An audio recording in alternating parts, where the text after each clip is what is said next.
Hope you're having a wonderful day. Let's get going.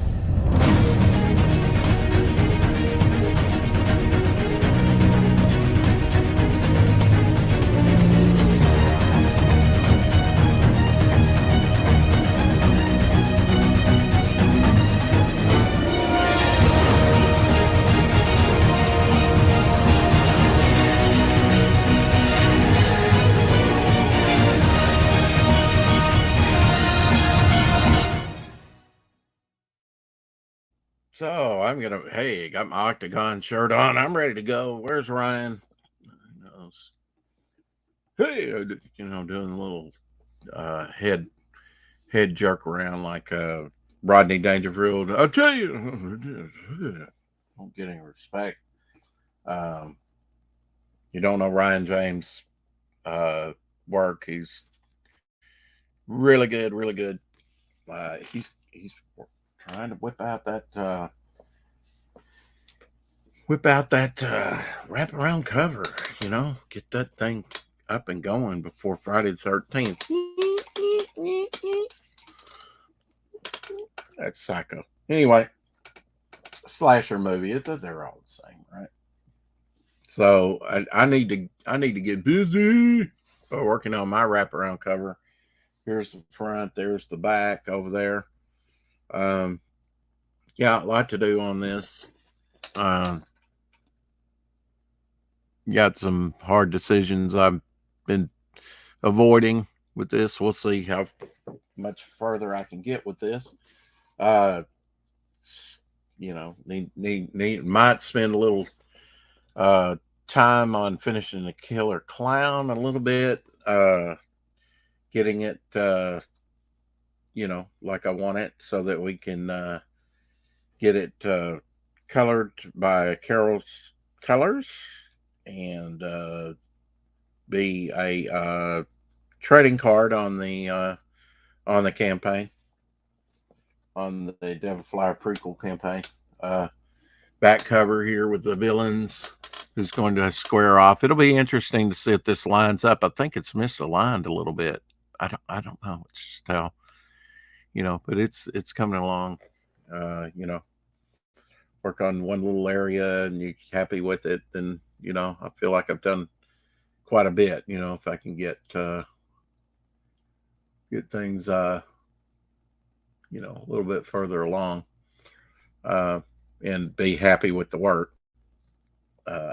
Actually add something to it, doesn't take away. Uh, and I do have this little piece. This is leader character came up with alien uh, alien group called the Scorn, or at least he's called Scorn. But need to maybe might be do some of that, but we'll that's if it never gets done, it never gets done. 10 minutes, please. Okay, Ryan James says 10 minutes, play. Ryan rocks. Yeah, he'll be 10 minutes. So I'll go ahead and get started. I did work on the Killer Clown a little bit earlier today. Uh, it's almost done. I need to look at the suspenders. Maybe break the suspenders up. Might do a little on the collar. There's not much left to do on this. Um, did a little shadow here on the back by the knife today. Just a few lines. Just a few lines can enhance something and get it to where it needs to be, or give it some definition. Uh, Added a drop of blood on his face coming down. Of course, the Killer Clown, or the Clown Killer as I call him, he has uh, a tear here anyway in his makeup. Might even added this little dot of here for I would have to look at the original.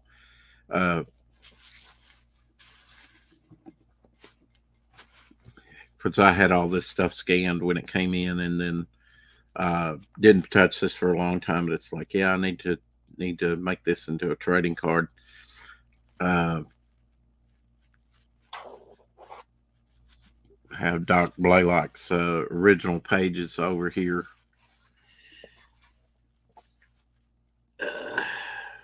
The part that needs the most work here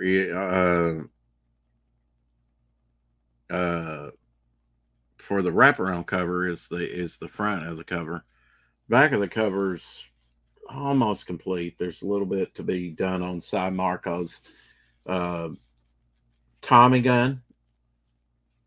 A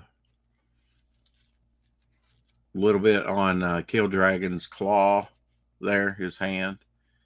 Been just tweaking it here and there.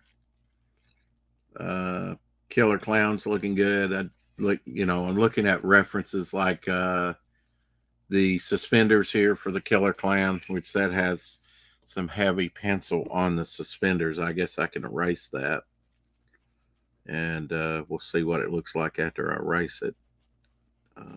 Do have the definition lines in there for the suspenders.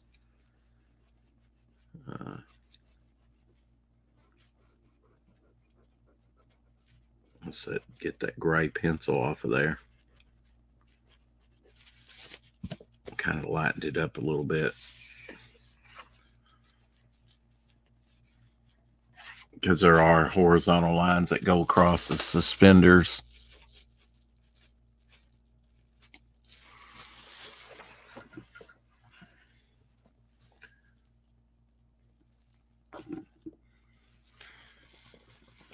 Show you a page from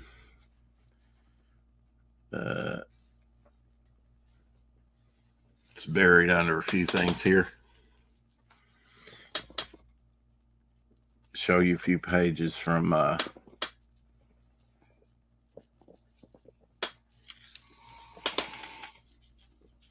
Doc's Gray Tails that he drew for me last year. I need the reference. Ryan's great work, of course. Very pleased with that.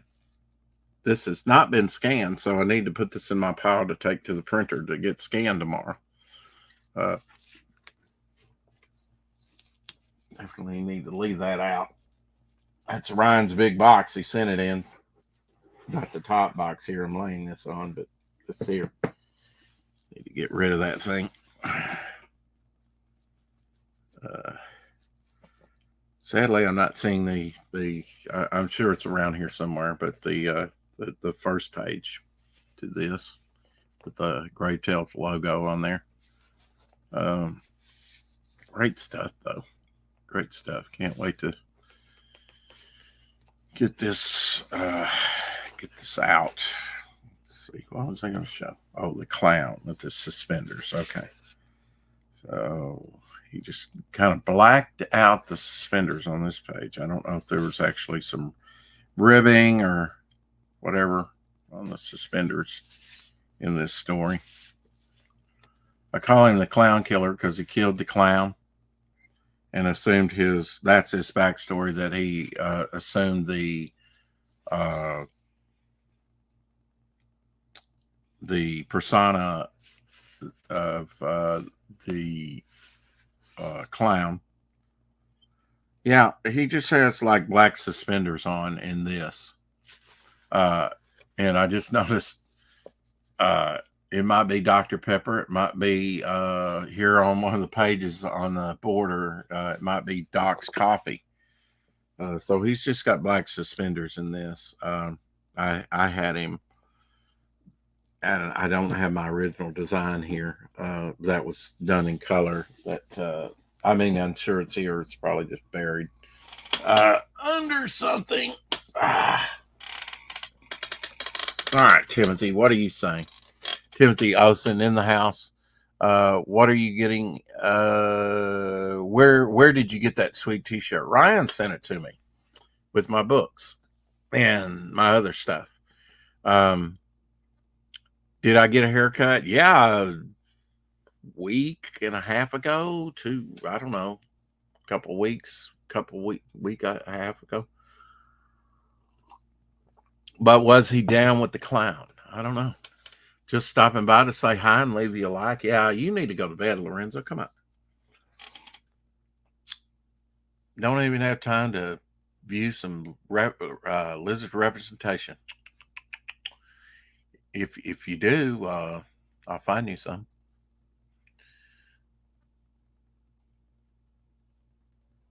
Lizards seem to be everywhere. Of course, they say that lizards are that there are reptilians among us. There we go. Find you a good lizard. Sleestackian. I should just look up Sleestacks. I'm sure there's, but he uses Sleestacks in his stuff. So lesbian flag, what? And an amoeba, a type of amoeba that is same colors. Wow. That's more. Oh yeah, one of my favorite lizards, Rango. Remember Rango, the movie? That was a pretty cool movie. I like that. You remember Rango? Man, I mean, one reason I bought that on disc was at the time the graphics were just so detailed. The animation was just so detailed. Uh, Apparently, they have like a little Rango plushie. I don't know. Looks like he stole Doc's shirt, a Hawaiian shirt. Uh, yeah, but Rango, he's a pretty cool character. Sort of a Western setting in the movie. Oh, you probably don't understand the reference. Probably not. Fanta in the house. Hey, you Fanta. You want to come in for a second? Ryan's not even here. He'll be sorry he missed you.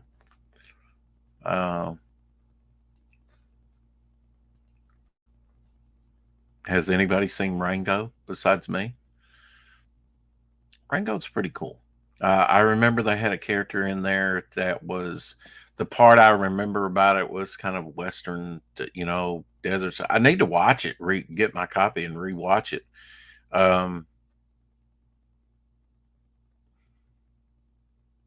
It had a character in there that looked like Clint Eastwood. There you go, Fanta. There's your link. I had to find you there, dear. Glad you got to be on with Odin. Was that your first time on with Odin? I take it wasn't. Travis, Patrick in the house. How are you? Yeah, Ringo was a fun movie. Yeah. Uh, yeah, I need to rewatch that. It's a lot of fun. I like animated movies and stuff. Speaking of animated movies, did you see my original 1967 character sheet of Johnny Storm the Torch from Hanna-Barbera? These were done up and made up. I don't know what these little circles here are. Maybe their approval of these things, but because those are the two that are kind of whited out and cleaned up, but they just took, there's Mr. Ryan James on the outside, and here's Fanta. Hey, Fanta. Hey, what's up, Fanta? Hi. Thank you so much for the shirt. You're welcome. Yeah, aren't they cool? Yeah, I had no idea. It's a regular men's large. How does it fit you? Oh, yeah. I wear my shirts bigger anyway. I figured I do too. Wear it like now you're wearing your red one. You made one red one, and then all the rest black. Yeah, this is one of those like moisture wicking shirts too. Like it's like a shirt that I like, so I just printed on it. Kind of like a test to see how it would do on moisture wicking, or did you want that just for yourself? Just like I like this kind of shirt, so I put my logo on it, like because like I would wear it, And you're wearing it. Oh, thank you. Appreciate it. Appreciate that. Oh yeah, I like I like it. I've only washed it once. I wear it and then take it off and then wear it again on another show. Yeah, get a lot of use out of it. That's great. I love it. I do that with all my shirts, mostly. You know, uh, I tried to convince Fanta to get a devil lock, but it didn't work. What's a devil lock? Not yet. It's a um when you take your hair and you pull it down on your forehead into a point, Okay, like like a like a widow's lock peak. of hair, like a lock of Oh, hair. oh yeah, yeah. Yeah, it's like that. Uh, Timothy's jealous. He says I'm so jelly. He has shirts. There must be a Melvin shirt in response to Ryan's shirt. Well, it doesn't have to be in. I want a devil fly. I'm planning a devil fly shirt. You know, Awesome. with Dillard artwork. You know, from the cover. So Yep. you know, had him complete the trident and everything. I think it Yep. turned out pretty good. All these Actually, shirts were like, incentive freebies that I made. I printed all these. I like mm-hmm. just dabble in silk screening, and I made these shirts myself. Yeah, But I want to, on our upcoming campaign, on the Octagon campaign, I want to sell shirts that are inexpensive, as inexpensive as I can, because I want people to get them and wear them. right. I just want to be like a really nice quality, and I'll have them made up, you know, Yeah. Well, because like, that's very impressive that you did those yourself. Very impressive. Yeah, thanks. I mean he does his own silk screening. You know, built. You Yeah. know, of course. Now, do you buy those as a kid, or do you actually assemble your silk screen? Because I have done some. You know, cut the boards and then pack it, and put the zip line around it. I have two screens, and I bought them pre-stretched at the art store. Okay, yeah, I just buy nothing wrong with that. the screen is pre-stretched, and then I have a squeegee and emulsion and paint. Now, imagine this on a black T-shirt. Yes, I The can. what? The white areas will be like they are on the cover. Well, they'll be darkened out too. The white areas So of the feathers will come back a little charred looking. So what we need to do is probably, not exactly need to do, but like something like this is have Dillard like send me that image, and then I'll put it on and then we'll do it on a mock-up. We'll put it on a. I'm gonna try and send it to you tonight. Okay, Yeah. and then like just put it on get a picture of a black shirt, and put it Mhm. on, and then Well, he did that. He went to tshirts.com or whatever it was, and we did a mock up on black. So I got to see what it would look like on black T-shirt. so that picture, we need that mock-up picture for your campaign. Like, it's like, you know what I mean? Like, one Right. of the that we need for it. You know what I mean? Yeah. So like Yeah. every one of the like little thumbnails or whatever, like each little item, that is included, and you need pictures for all that stuff. Yep. Definitely. Yep. Yeah, you could make that into a sticker, magnet, all kinds of stuff, Yeah. Kind of die cut out around. Yep. Yeah, I was, what was the most surprising thing seeing that image for the first time was, I don't know why I didn't picture Devil Fire as being all red. Yeah. Well, I mean, I had him like as blue and gray.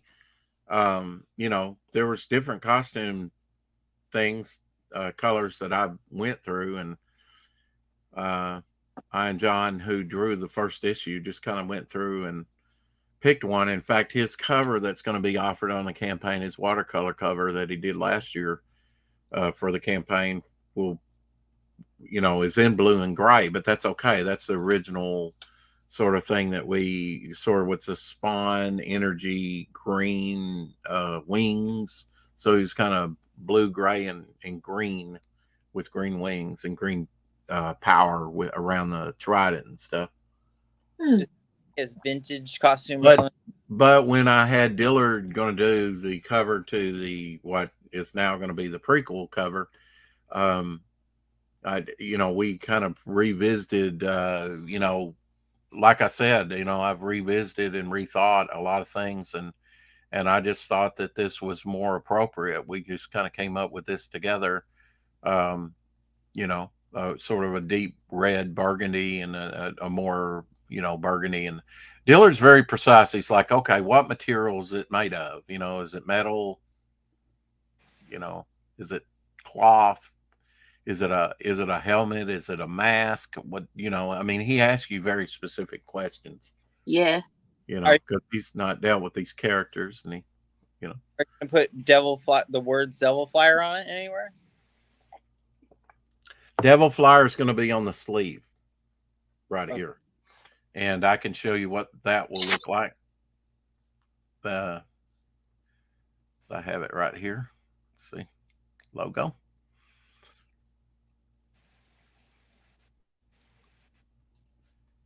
There we go. So you just have to imagine this on black. But we did do a mock-up of this over there at the T-shirt thing. Where is it? Here we go. So this on top of black. Yeah. Looks pretty good, reduced down and on just the sleeve on one of the sleeves here. Mm-hmm. Yeah. The image on the front. I didn't want both. I thought that was a bit much. I just wanted to focus on this and Devil Flyer there. And then somebody asked you, well, what's that character? That looks pretty cool. And just Devil Flyer, it's on the side. Yeah. Which I know that's a little bit more expensive to do, but it's fine. When you guys did the mock-up, did you put the writing on the sleeve? Yeah. Mm-hmm. Good. Yep. Smart. Would you consider white instead of black? Red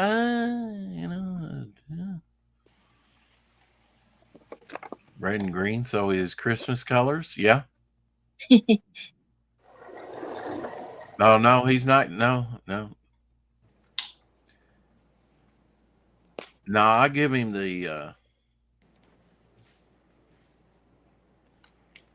I don't know that I really show off or that John's, I'd have to revisit the story, but I don't know exactly how that came out with, how much of the power and what the power was, because it was all done in black and white. I'm not even sure he put the glow around his wings or the trident or whatever.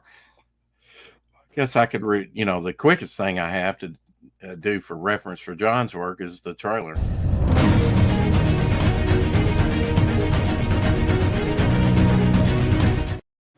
I would stop that right there if I, What happened?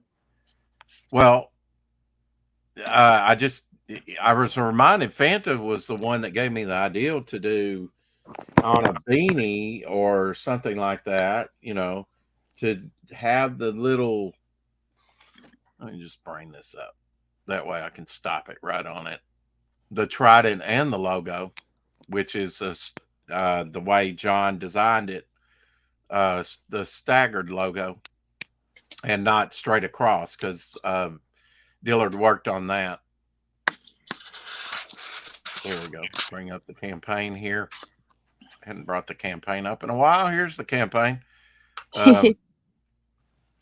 In demand still, $1,323, 66 backers. Devil Flyer black and white ash can. Still available. I still have a few copies left from Momentum Concepts. Let's roll that bean footage.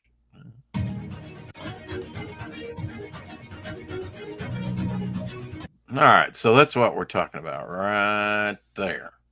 Yeah. Yeah. You think it should have a glow behind it, Fanta? That has a little shimmer and a glow the way Pedro animated it. Mm-hmm. I like the glow. Yeah. That'd be hard to do on just the lettering patch, whatever, to go on a beanie. Actually, that's probably going to be pretty big. You'd have to reduce that down to put it on a beanie. Yeah. To do the glow, you'd have to. It couldn't be silk screened. It'd have to be a right heat transfer. Because I mean, look at the core draft. That one's a cross, but yeah. Then I don't know, how do you turn that up? You really? But I could be wrong. But I Unless you think did heat it on the transfer is the way to inside, go you did. these days. What now? Like What? the heat transfer T-shirts are very durable, from what I hear. You know, like where they just like print it out Yeah. and then iron it on, basically. Yeah. You know, but, like but it's like a big flat like squeeze. You know, like Somehow like I'm gonna have to get this image. I think I'm not sure. I'll have to ask my designer if she has this image here. But I would definitely like to use this on something. You know, Yeah. I think that'd be too big for a beanie though, Fanta. Unless you reduced Um, it real small. um, Huh? I don't know. You Maybe. know, because I mean, you're talking. You know, if you turn a beanie up, what you got about 2 inches that be turned up, maybe, right? If that. Um, I guess. I normally don't turn mine up. Oh, you normally don't turn yours up. Okay. Yeah. Only if they're Yeah. really, really big. Then I will. But Yeah. Well, this was kind of small. I mean, if you look at it, yeah. the core draft, that's kind of, Yeah. I mean, the patch is not small, but really it's, you know, when I put it on this magnificent head of mine, it's really not that huge. I mean, you know, a little, I Yeah. mean, I'm supposed to, and if I can't do that, you know, I can't No. turn, you know, it's kind of, Yeah. I don't know if I pulled it down to where it really, then it's, hey, it's over my eyes, man. Yeah. Give me a second. I'm Oh, you gonna. can't. I'll get my beanies and we'll look at them and see. Okay. Uh, Fanta is the beanie expert. I'm waiting on my Frog G. Hopefully, you know, I'll get it with my book and all be good. I'm sure Jason Yeah. will deliver it. I just the reason I got that one so quickly from Core Draft, Andy was, and he's sending out T-shirts too. All the T-shirts have been sent out. He had a couple different T-shirt designs. Yeah, I think functional stuff is, you know, I don't know that beanies make it, or tapestries, or or caps, or maybe T-shirts. T-shirts would probably do the most business, I would think, on a campaign. Battle of the Beanies. Rex needs stop be a rap artist with the beanie. Yeah. If you go patch, leave the logo white with a black background. Yeah. I take it Ryan is not much of a jokester. I actually think the shirt is really cool, Timothy says. Man, that's looking very colorful, that wraparound cover. Not. What do you mean? Not much of a jokester? Yeah, explain yourself, Timothy. He must have made a joke about the shirt Oh or yeah, something. above that he said, "Would you consider white instead of black?" Oh, I probably Oh, okay. when I'm I take it. drawing, like I don't have the chat up. I Right. just leave that to Rex. Yeah, he was. Yeah.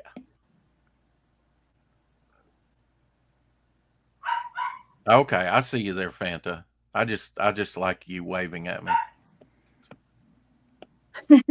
All right, here's a Jack one. Oh, now see, that's big. Yeah, but I normally don't. I normally don't flip them up. I just like You put don't them. flip them up. Okay. I pull it back. Well, you're a woman. You would know the style, right? Yeah. You know whether to flip it up or not. I sometimes And flip mine up, and I'm definitely this is not in a. style. This is a. Yeah, let's see Cyber. that booty. Dillard says, "Let's see that booty." Oh, Dillard. This is a Cyber Frog one that has a salamandroid patch. Right there. Man, that's massive. Yeah, it is pretty big. But Well, I mean, not the hat, but just the Cyber Frog logo across it's massive. Yeah, Look at that. Got a little stripe at the bottom. Very I can't nice. see. Yeah. Well, you just all that hair. You can't Yeah. see. Of course you can't. You're blind. Chris But I would wear Longfellow. it. I would wear it where it's Hey, stuck up Chris. like that. I wouldn't Chris. flip it either. Yeah. Then So this don't flip it. one. Is there any a time that you would flip a beanie? Yeah. I mean, Yeah. if the thing was on the inside of it, Oh yeah. yeah. Yeah. Yeah. But It had to be printed on the inside, huh? yeah. Or I mean, stitched or adhesed or whatever. I don't This know. one is, Can you do adhesive type stuff on a beanie? I don't know. I think it'd have to be stitched, wouldn't it? Possibly, yeah. Because it's I don't know. movable. Oh, This there's is Poot. Hey, Poot. That's her dog, Poot, back there. Hey, Poot. This one is the Get Wrecked beanie. This is a patch. Oh, that's cool. Look at that. From I'd Cybercraft. love to have something like that. That kind of reminds me of like the Green Hornet, the Hornet patch, sticker. Yeah. Logo in a round. Yeah. That's that one. Mm-hmm, mm-hmm. And then, why you got on my beanies, Poot? Go get your hair on them. And this one is flipped up. So I didn't remember this. This one flips up. This is the Comicsgate one. Yeah, it's flipped up. Oh yeah, you know what? I've got some. I don't know if I got a beanie, but I definitely have like 4 T-shirts coming that say Comicsgate on it. Oh wow, yeah, I want to get some of the shirts. Yeah, But yeah, I got them to have wear. this I beanie. got them to wear on the show. Yeah. Actually wear. I rarely buy. Oh, so that's on the inside, and you flip it up. Yeah, Okay. I That's forgot cool. about I may that. have ordered one of those. Actually, I may have Like, ordered a beanie with my T-shirts. I can't remember. I have to check my campaigns, support. but the quality of these, this is really thick. I don't know if you Oh can yeah, tell. yeah. It'd keep you warm, wouldn't it? And yeah, and this is, it's not, it's on the, you know what I mean? It's like a shirt that's been, it's Yeah, not raised. transferred. But yeah. Yeah, like. That's the Cyber Well, I Frog mean, it's one. heat transferred, isn't it? I don't know. Like you get a T-shirt and you wear it in the summer and it gets hot because it's a transfer on your chest. Has that ever happened to you? You don't know? No. Come on, man. Come on, But man. it's not raised or anything. You know what I'm trying to say, right?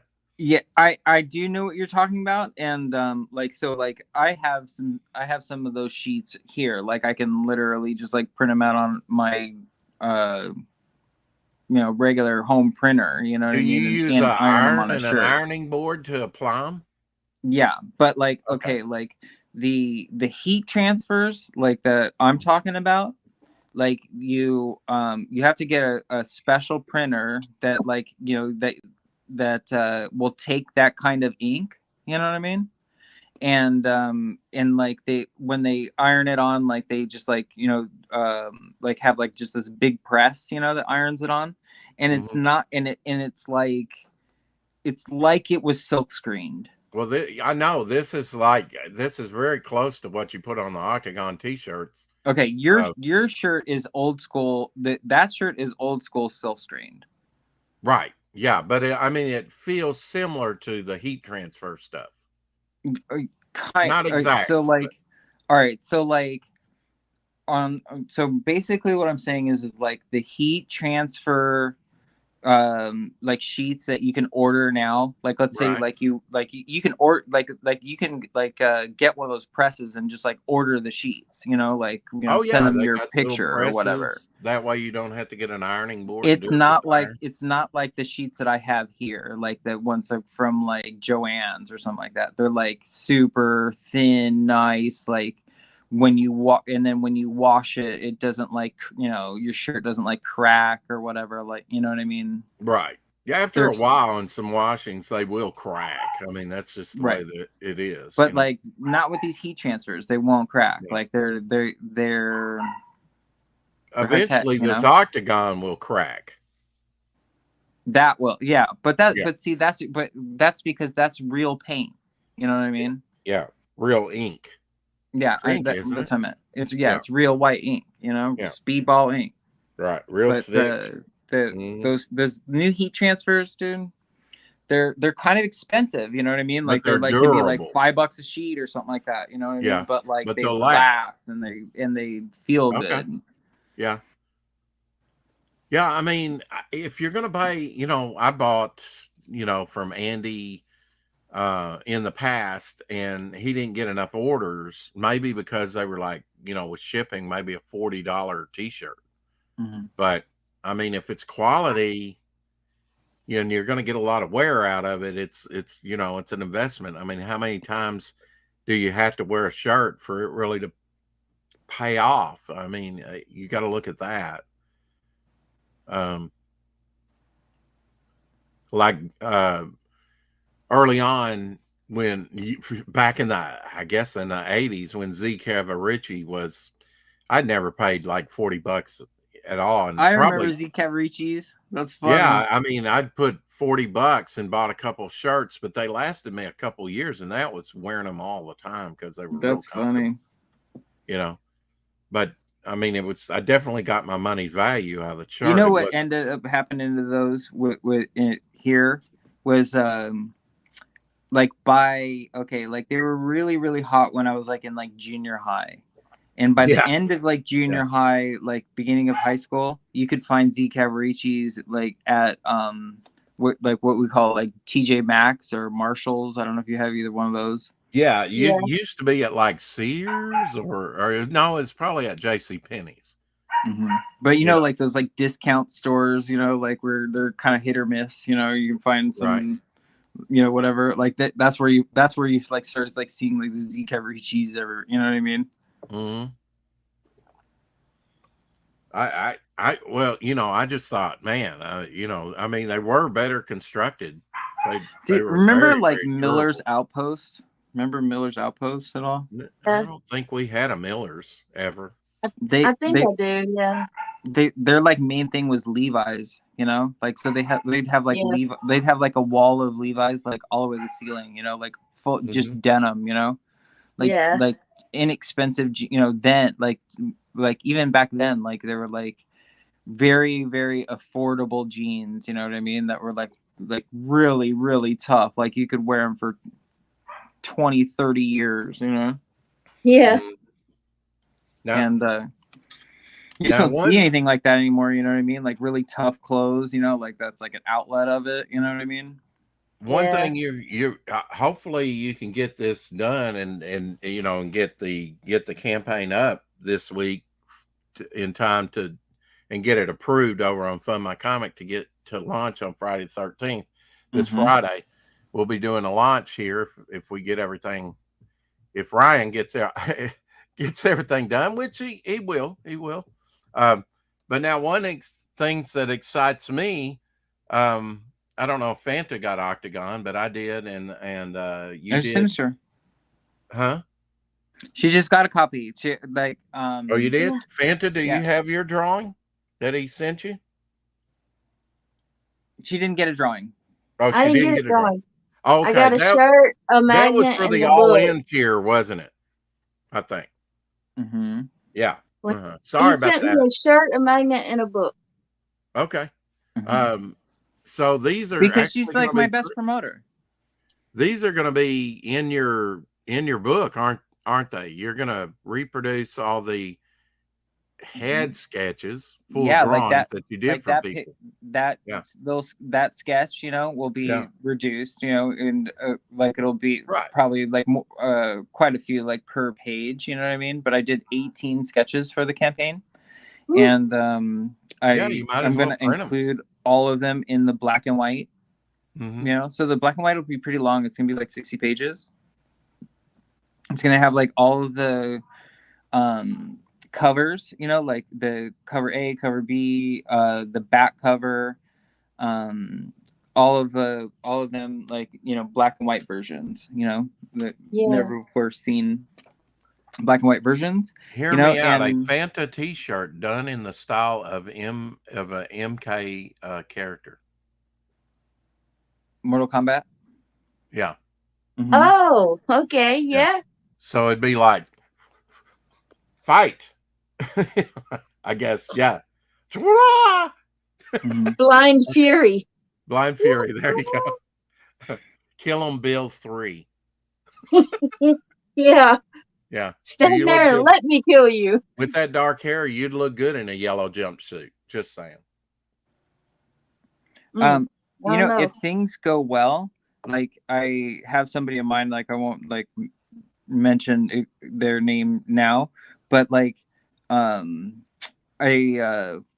know of, like, one apparel designer, that, like, I was thinking, maybe for, like, a stretch goal or something like that, like, I would do like a designer, maybe like a designer hoodie or something like that become available, something like that. Yeah, I love hoodies too. Hoodies and beanies are my favorite. Anything different, and you always have to say, okay, what's the demand and how much is it, going to cost, Mm-hmm. Yeah. I know you know that, but another one that I know Shadow would like is patches, like, and then, like, you could put those on, your whatever beanie you got. And I love patches. Yeah, that's what I was thinking, was I could just do a patch, and well, that's what I was suggesting to Jason Bascom, because on the Absolute One, he had one character kill another character and take her beanie. What is it, Peapod? And What? the beanie had UE on there for Unhinged Entertainment. On YouTube. And that was an Absolute One. Thank you. You'll have to go back and read it, Fanta. And I have it. I'll be you right don't there. have it? Oh my gosh. I'll be right back. 1 second. Okay. Okay. No, I don't have Absolute 1 or 2. Okay. I thought you being such a big Jason fan that you probably would. I came in after. Okay. Yeah. Yeah. I came in after those two were already done. Well, yeah, I know you were hoping that he'd be able to print that trade paperback, which would have combined the two. Yeah. I was hoping he would too, be able to do that. So Yeah. maybe he hasn't given up on it. No, I'm interested to see how his new one will go. Huh? He was on with me the other night for quite a while. Yeah. Yeah, I was in the chat. Yeah. I think I went to sleep listening to you guys. Well, I hope you had good dreams then. Can't remember, though they probably were. You remember bad ones. Yeah. But you were talking about Rango when I first came into the chat. Yeah, Rango. Uh-huh. Yeah, Johnny Depp. Did he do the voice? Yeah. Okay. All right. That's why I put Johnny in the chat. Yeah. Yeah. He did the voice for Rango. Okay, I had forgotten that. Like I said, it's been a while since I've seen Rango, and I mean, images like this would be like great. Would look great on a T-shirt. Like Slaver, something like that. So, yeah. I've got a little bit more work to do on that, but blacked out the background, but black and white shirt. I'm kind of I mean, I think basic black and white, especially starting out. Mm. It's I mean, hell yeah, you'd spend the money on a campaign, but are you going to recoup it? You almost have to be established, right, to really do some.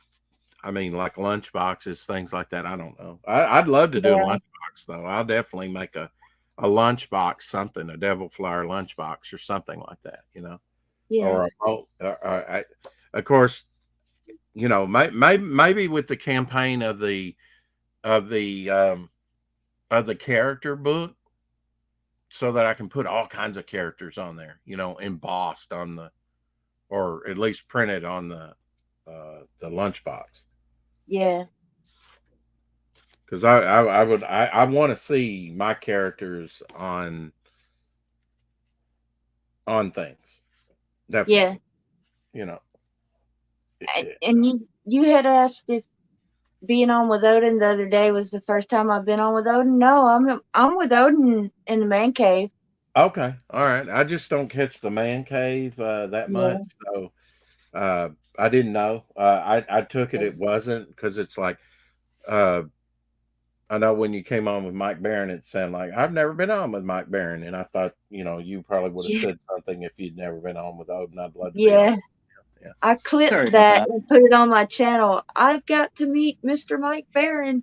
yeah, yeah. He'll be on next week, and this Saturday we're going to have on skits. We're going to have on the skits crew. Mm-hmm. I don't know what that is.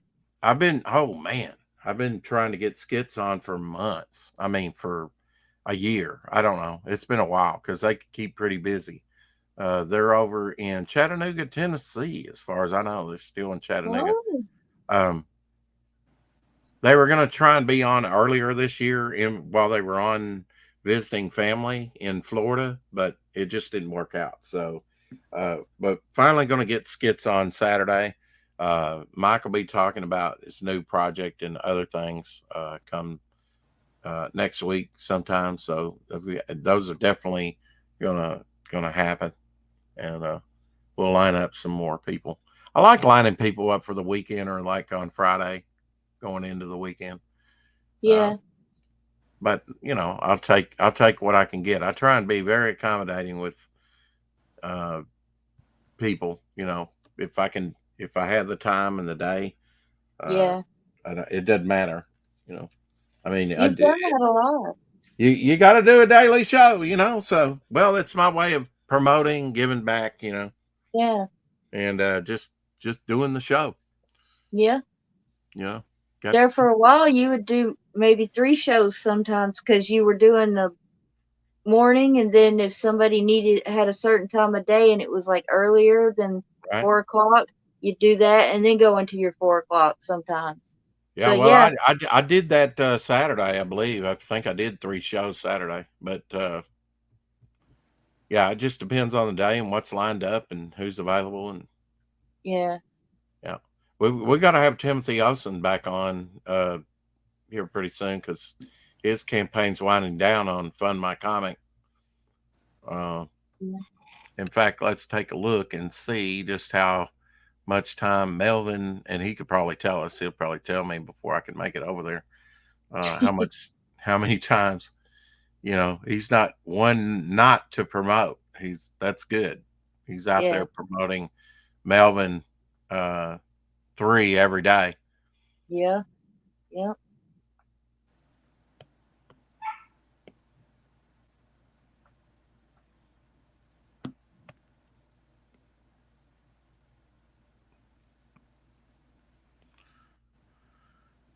Any chance I can get on there? I am the only active member of the chat.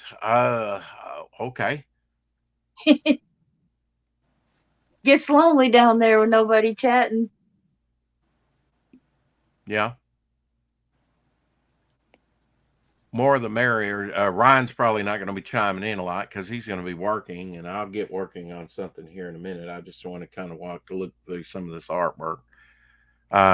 Besides Travis, yeah, yeah, Travis is here too, Oh, hey, Travis. and Black Hat was in here earlier, and Dillard was in here. Chris Longfellow, Yeah, Dillard was here. Oh, Chris was here. I missed Chris. and Lorenzo was in here, but he said he couldn't stop by. Did you know I did Scrib Battle last week? Rex? You did? Mm-hmm. Oh, how'd that go? Dillard invited me to do Scrib Battle. It was fun. Oh, I'll show you what I did.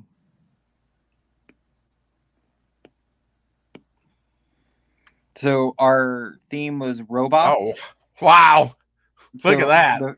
So it's like I love the duck Pictionary character. or like Oh, you did Rosie the robot. So my first one was Optimus, and you only get 2 minutes, but I Optimus kept Prime. going. Yeah. Like after they guessed and stuff, like I started like coloring it and just like fucking around, Right. Yeah. And then I got Rosie, and then this is supposed to be Mecha Godzilla. And you got Hal from 2000. Hal. Yeah, I know. Yeah. I know, And so yeah. I went. And then Gizmo Duck is his name. And then I don't remember Gizmo. What's that from? DuckTales. Oh, DuckTales. Okay. And then there was just a couple minutes left in the show, and Diller was like, "All right, Ryan, you're last. You go real fast." I'm like, "All right, I got one." Like everybody will get it like in a second. You know what I mean? Like so, I picked Hal. Listening. And I just like drew the red circle. Everybody, Hal, dun dun dun. I watched it when I think it was one of the first episodes where Dillard and Yucky were doing it. But I didn't stay long, but I did see some of it. Now, Karshina, when she visits us Saturday, I hope we make a good impression. I'm sure we will. I'd like to have her on just by herself. She's done a lot of work out in Hollywood in the past. And she on her channel, she does a lot with horror movies. And I know Shadowhawk's been chomping at the bit to talk horror movies with her. And maybe if I can arrange it, we can get some people on here to talk horror movies for for Halloween, but who knows? Everybody will be wanting to do their own thing and streaming for Halloween, I'm sure. Where are you at, Timothy? Possibly, yeah. Yeah. You have trick-or-treaters come to the house there where you're at, Fanta? There you go, Timothy, sending you the link. I don't know. Not last year.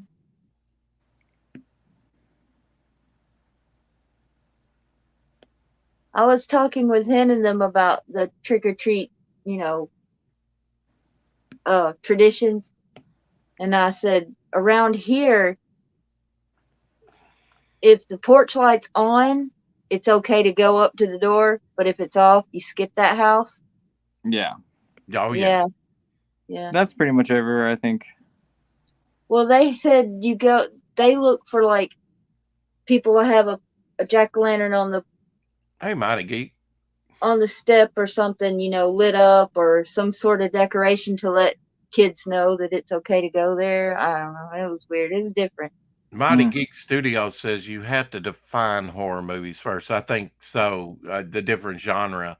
I like the classic monster horror movies and Godzilla. I'm not that much into slasher movies. I did like the Freddy series for the most part.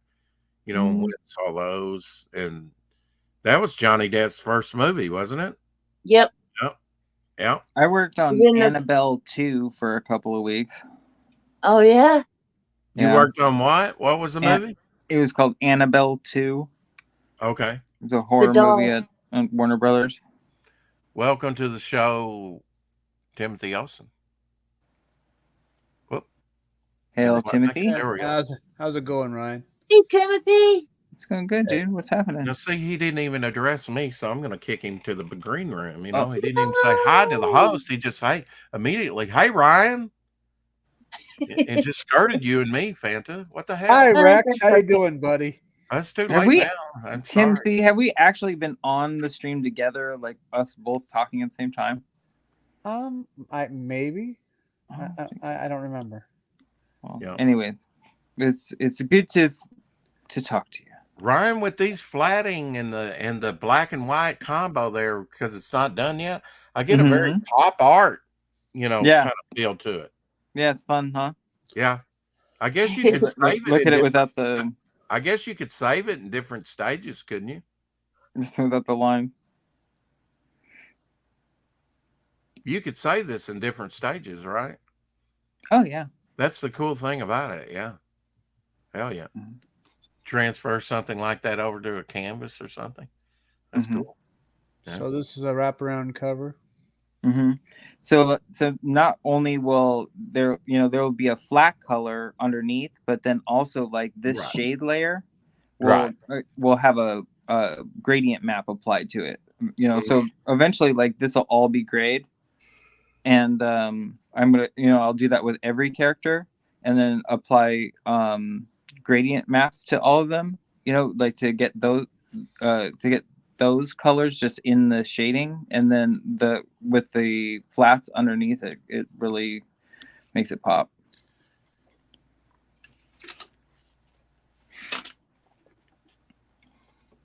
Yeah, it's looking great, Ryan. Thank you.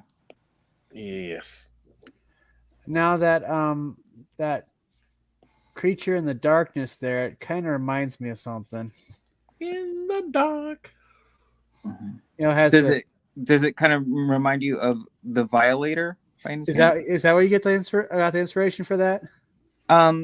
Octagon's like sort of like in a bit of ways, like there's some nods to like 90s Image comics. I kind of thought so. I was like, he it looks like he read a lot of Spawn or something. Mm-hmm. Back Yeah, in the and it's like it's not even just like inspired by it, it's intentionally supposed to kind of be the Violator in a weird meta way. You know what I'm saying? it's like a little Easter egg. It's like a Yeah, nod. it's A nod to the Todd father.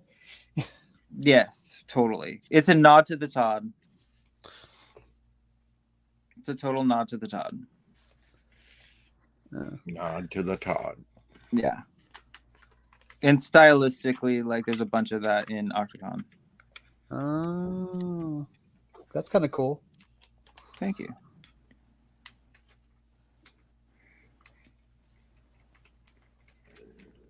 Fanta, did your friend who passed away, did he have family there where you're at? Yeah, Yeah, I guess you got to see them at the funeral and everything. his mom, but I saw his dad. Yeah. Yeah, he was their only child. Oh, wow. Yeah. Yeah, it was hard on everybody. What do you pass away from? Well, a couple of years ago, he was diagnosed with, I don't know the medical name, but blood cancer. Oh man. And so we almost lost him then, but he went through chemo and stuff. And then they were like, well, we can't find it now. It's just not there. No trace of it, nothing.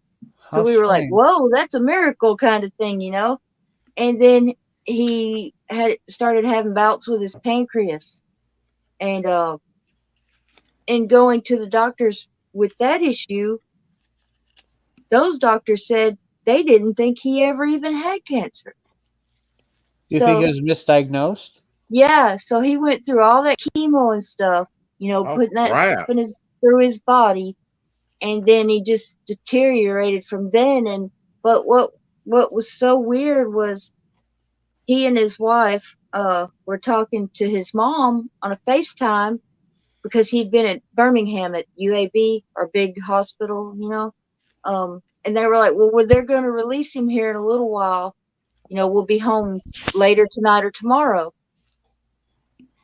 12 hours later, he bottomed out, his blood pressure and everything. And so when they started calling everybody to come up there, because it was going to be it, and we didn't got there, but he had oxygen and a feeding tube, from what I could see myself.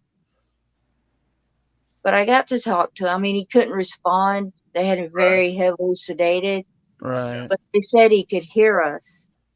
So I talked to him and stuff. And then we stayed overnight there in the hospital, and I was in the back of the room. But all night I didn't sleep. I just listened to him breathe, Yeah. Yeah. Then the next day, Sunday, around 11 o'clock in the morning, he passed. Yeah. And he had pneumonia in both lungs. His blood Wow. pressure burned out. I mean, it was all kinds of stuff. I kept asking, what happened? What happened? You know, why is he like this? And Yeah. they couldn't tell me. And I was like, I just can't accept it. You know, that one minute he's coming home and the next minute he just never coming home, you know? Right. I'm sorry. You know, well, I appreciate it. He's been we dated when we were teenagers. And then I moved away. And for 27, 28, almost 30 years, we were apart. But once we found each other, and I had two Shanes. The one that was in the hospital that I dated, and then the other one. And myself, we all found each other. And it was like we never spent a minute apart. The friendship, you know, and he was my best friend. Could finish each other's sentences, you know, things like that. But yeah, he was a great, great guy. Did you leave to get married? Is that it or something? I was with my kid's dad before I met Shane. Mm-hmm. So for my 16th birthday party, the kid's dad and I got together. And then at some point, I don't know why, I don't remember why, but he left. He was leaving me. He was going up north back to his mom's. And I'm like, whatever, see ya.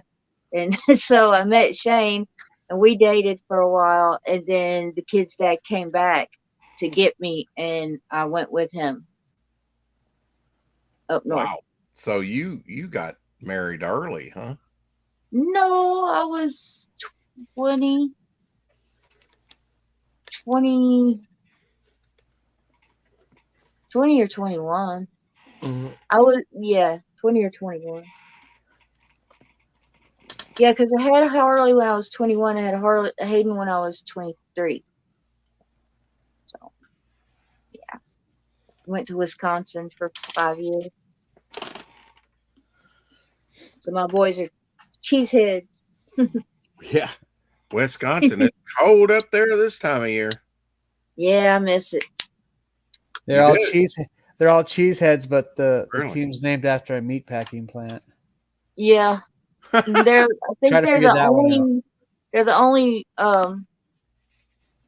NFL team that's owned by like the community. Right. You know, there's no one owner of the team. Right. Right. You bought stock in them or That's something, you know. unusual. Yeah. Yeah. If Seattle was that way with the Seattle Supersonics, they'd still have them. Mm. Yeah. Stupid Sonics. So Ryan, Cowboys are doing The pretty Sonics are The basketball team, they said they're they would. the Thunder. They're the Oklahoma Thunder. Yeah. They promised they would never move them, and then all of a sudden they turned around and moved out of Seattle to Oklahoma. good. Bastards. Mm-hmm. I bet you they think that's a smart move in retrospect, huh? No. After that, I stopped watching basketball. Mm. And my dad put a curse on them. They said they'll never make it to the NBA playoffs as long as they play in Oklahoma. So Cowboys are doing good though. I saw their records 3-1. Oh yeah, Seattle's doing pretty good too. They're 3-1 also. They destroyed the New York Giants. It was a beautiful thing.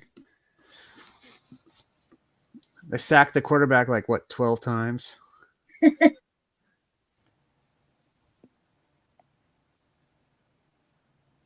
Yeah. Well, the good news is Melvin 3 is formatted and ready to go. I just had to have Rob finish lettering Melvin 0, and we put that together. So. Oh wow. Yeah. Tell us about You your book. right along on your campaigns. My You book? just zip right along. Yep. It's the third installment, of course, hence the 3. It takes place right after 2, hence why it's 3. Oh man, I'm so tired. It just they're pursued by bounty hunters because the cult wants Alice, or the cult leader wants Alice for other reasons. He was supposed to have her sacrificed, so that he sends bounty hunters after them. We find out about Melvin's new ability, which spoiler, if you like Wolverine, just like Wolverine, he can regenerate. The whole sequence where he loses his head and it grows back as she's driving the ship. It's great. And then Melvin has to decide whether he wants to continue being a mercenary or be the hero he's destined to be, and Alice has to deal with the consequences of sneaking out of the hidden city. Okay. Yeah, I didn't know I was going to be promoting. I usually have to kind of prepare mentally when I'm. Yeah, or we're just casually talking about it, Yeah. Oh yeah. So it does both, it informs me and promotes at the same time. If you like early Image or John Carter of Mars or any sci-fi fantasy action comic, this is a good book. And I like both those things. Yeah. And every issue keeps getting better and better. That's good. Yeah. Are you drawing it? I write it. Okay. Yeah. Years ago, I tried to be an artist, and Me too. After drawing since I was a kid, it just was never getting any better. So I was like, you know what? I don't mind being the brains of the operation while I hire the talent. Mm-hmm. A certain vision in my head I have to. So kind of, I was actually depressed for a week or so after I realized that you're not going to be an artist, dude. You're just not that good.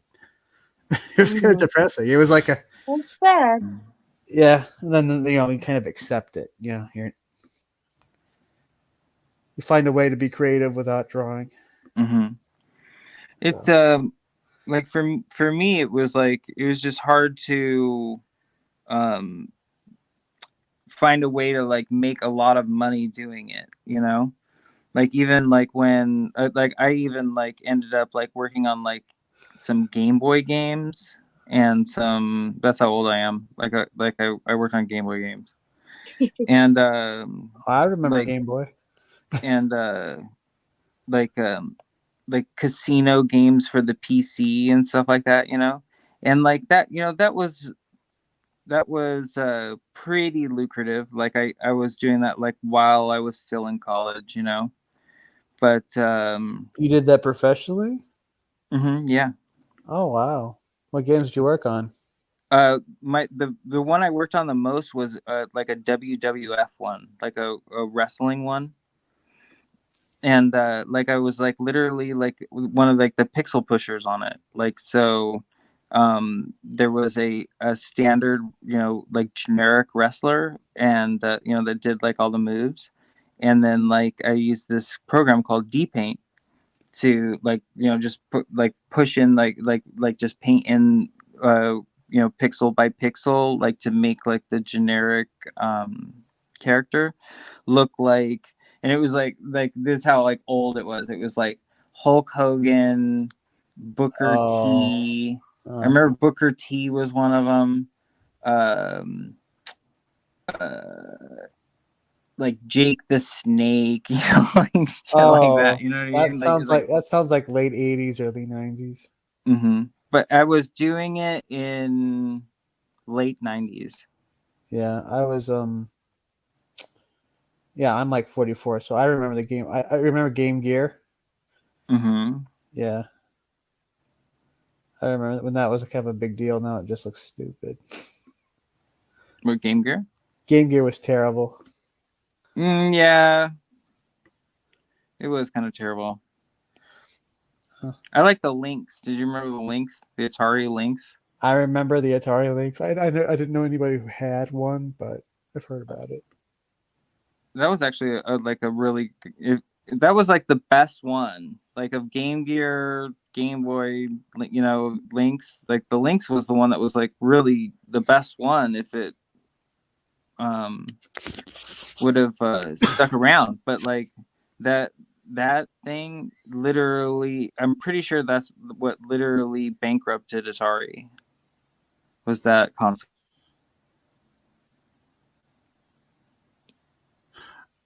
Oh wait, yeah, I take that back. I think we were on stream together one time, and it was like it was something about like you were talking about the Bad Religion. Oh, that Yeah, that I liked certain. I remember that. yeah, I liked certain music that was blasphemous. yeah. And then like somebody like We got a whole debate about that.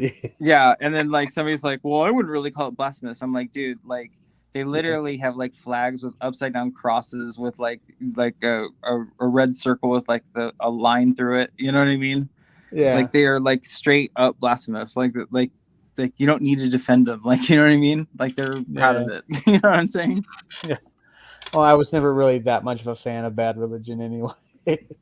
I was, dude. I always they're from Southern California, Yeah. and I like that punk singing.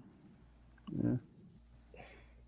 I like stuff like the Ramones or the Misfits or maybe some Black Flag or something. Mm-hmm. But yeah, it's like, wait a minute. Of course, yeah, we have been like one time. Mm. Yeah. I actually have a cousin that works in the video game industry. I don't know if I think he still does. He worked on games like was it Draken? There's Draken 1 and 2, and then he worked on Rage and Rage 2. Mm-hmm. And I think he has one comic book story in Heavy Metal Magazine. Oh, cool. But the thing is that they went to him and asked him if he could do a story for Heavy Metal Magazine, and he had never actually done a comic before, so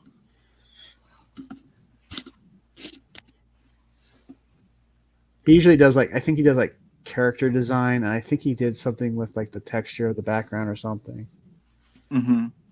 Yeah, I also like on the casino computer games. I would my job was like Photoshop. Like so I would do like texture maps and stuff like that, you know, basically. Like, you know, just like whatever like little Photoshop stuff they needed, you know. Like where like it needed to be like rocks repeating or grass or repeating or, you know, whatever, like stuff like that. Or like it would be like whatever, okay, like it would be like a slot machine, you know, so like there, you know, there like all the different like little images that like go on the wheels, you know, like every one of those is like a little JPEG, you know, or no, it was like a little bitmap. You know what I'm saying? So you could technically make Game Boy style games of anybody's character here, right? That I could technically make it. Yeah. Like Don't answer that. It's a trap. The art, only the artwork part of it, like not the programming part of it. Oh, you weren't a program. Wash out. That's a whole different kind of a dude. Yeah. I was just curious. That's mm-hmm. Do you know like the typical programmer, like what they look like, you know, like what kind of people they are? You ever seen like the typical programmer? Pocket protector. It's usually like some guy with like really really long hair. Greasy. Yeah. Not greasy, but usually like sort of sort of autistic in some way, you know what I mean? Like something like a little like quirky about him, you know? And then like really long hair and then like sort of vagabondy, you know what I mean? Like vagabondy, yeah. Like they don't get out too often. Yeah, and like where like it like they'll set up camp in like the office and they'll be like programming for like days and they won't move and there'll be like weird lights and sounds, and you'll be like, "What the hell's going on over there?" And Who needs to move if you have Grubhub? You can't check it out because he'll get pissed, and you know what I'm saying. So they're in other words, they're characters. They're shit insane. Like programmers are like total characters. Like I guess it fucks with your brain. Like coding fucks with your wiring of your brain. You know what I mean? Yeah. Oh. Sounds like they just need to have a couple of days off. Mm-hmm. Oh yeah, they do. I mean, they're reclusive too. You're like, oh dude, what happened to him? Like, I don't know. And then you a couple weeks later, you see him walking down the street. You're like, holy shit, that's him. What's he doing? he's paler than a motherfucker.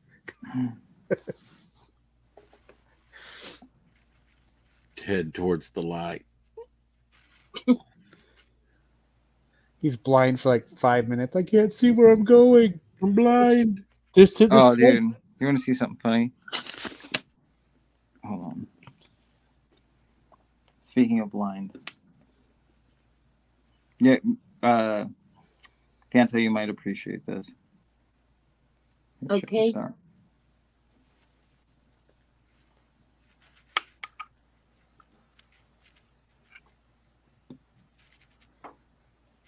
Wait, he's not gonna make me big, so I'll go like this. Well, now, come on. All right, so she watch this. Watch what happens. Blows him a kiss, right? And look, he tries to play it off too. He blows a kiss back, but then he tries to pretend like he wasn't blowing a kiss. Here it is again. Oh. Is this a reaction video? Yeah. Okay. Blows a kiss, blows it back. Oh, whoa. Oh no, I'm not really blowing her a kiss. Is that Sammy Davis? No, it's not Sammy Davis Jr. It's is it Stevie Wonder? Stevie Wonder. Yeah, they made. Oh yeah. Dude, there's so many people that I've heard it from so many people that he's not really blind. Yeah. Well, there was a joke here's one of the proofs, really. There's a joke in Epic Rap Battles of History where it was Wonder Woman versus Stevie Wonder. Well, now somebody could have tapped him on the shoulder or something like that and let her know. I mean, it's a setup. But I mean, look at that, dude. She blows him a kiss. Right. He blows it back. Somebody might have tapped him on the back there. I don't know. Maybe there's they had that pre-planned, I'm sure. Maybe there's an earpiece. She's blowing could be an earpiece, yeah. So it came from that's true. It came from Stu Peters. Not everything has to be a conspiracy. Just saying, Ryan. But Stu Peters writes, Stevie Wonder wasn't really blind. I thought everyone knew this. Yeah. Yeah. And Michelle Obama is the man. Him catching shit, Yeah, now if you got him in the act of catching something. There is. He caught a microphone. Okay. Yeah. Somebody's doing it, and he's just his reflexes. He just caught it. Yeah, maybe. Maybe he's got spider sense. He says, wait, I feel something blowing a kiss towards me. Stevie Wonder sense tingling.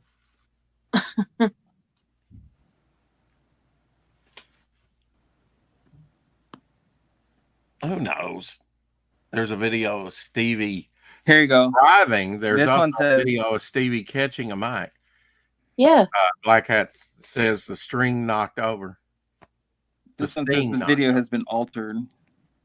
Yeah. Altered states. Mm-hmm. I guess this is supposed to be him. This one's about to give out. Let's see here. Ebony, Ivory. Okay, he's where? Oh, there? No, that's not him. That doesn't even look like his face. No, that's not him. It's not Stevie Wonder. No way. Nope. Won't believe it. Nope. Sure looks like him. To you? Really? I mean, Look at that hair. Is it because he's okay. black? So he's not. You know, he's not the only guy that has beaded hair. I'm just saying. That's true. There's two. I guess that would be about his approximate age now. He's definitely getting older. Hey, Ray Haylock in the house. Ray! Wow, Hey, it's been a while since we've had you on, Ray. Although you've been out in the chat recently. I Ray's forget awesome. Ray's. I think he's in New Zealand, so it's He's in Australia. Is he? I was thinking Yeah. he was in New Zealand. I'm with him on the man cave every week. Okay, well, screw me. Somebody. No, truly. Now I'm going to turn red.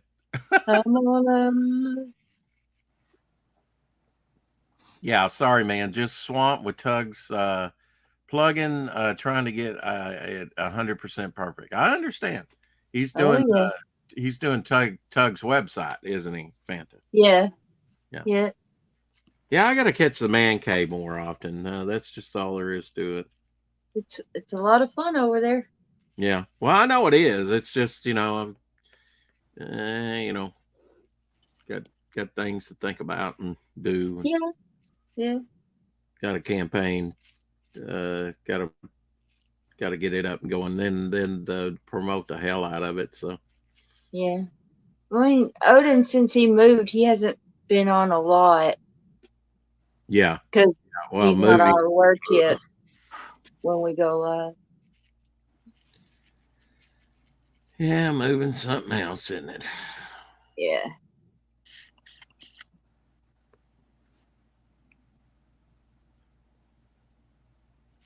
Yep. Yepper. He's doing good though. He's near his daughters now. So is that why he moved? Yeah. Be closer. Yeah. Yeah. Well, that's a good reason. Yeah. They sound like cool kids. Mm-hmm. Yeah, otherwise he'd be moving away from them. Yeah. Little Helens. Hellions. Heathen. Little heathen. Yeah.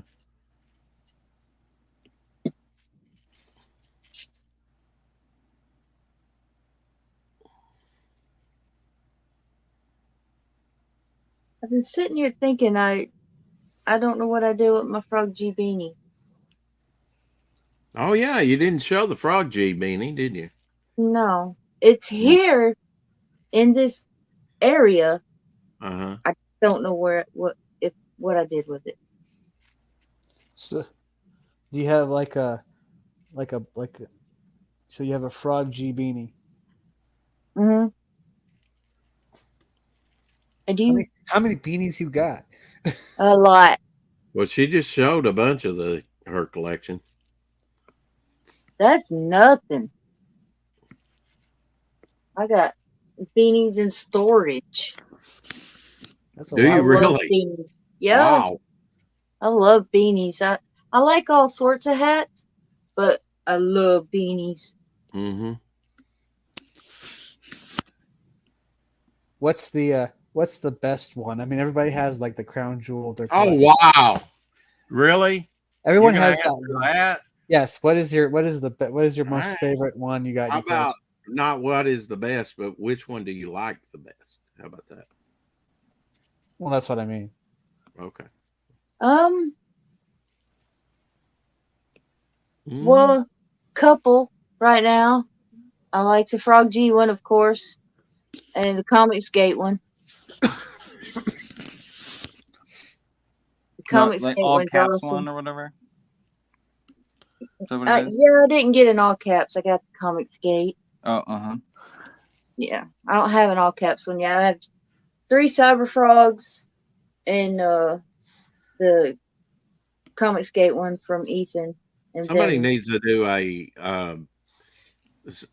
the 12 Days of Christmas, but with CG. 3 cyber frogs, 2 octagons, and a devil flyer on the. I need to make that And a happen. Santa wearing a beanie. Santa wearing a beanie, right? Yeah. Yep. I'm surprised no one's done that yet. We're gonna have to get on that, Ryan. Something. Oh, all right. I I'm gonna bet see there'd be my man. favorite. I'll get beanie. with Finatra. Maybe Finatra can come up with something. Huh? Maybe. Yeah. I like this one, Rex. Look at this beanie. Ooh, yeah, I like that. And Heck then yeah. right here, Yeah. it's got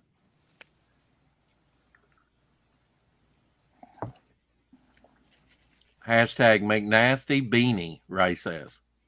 Hi. Hey, Bush 1G, coming visiting us from Twitch. Hey, what's up, G? What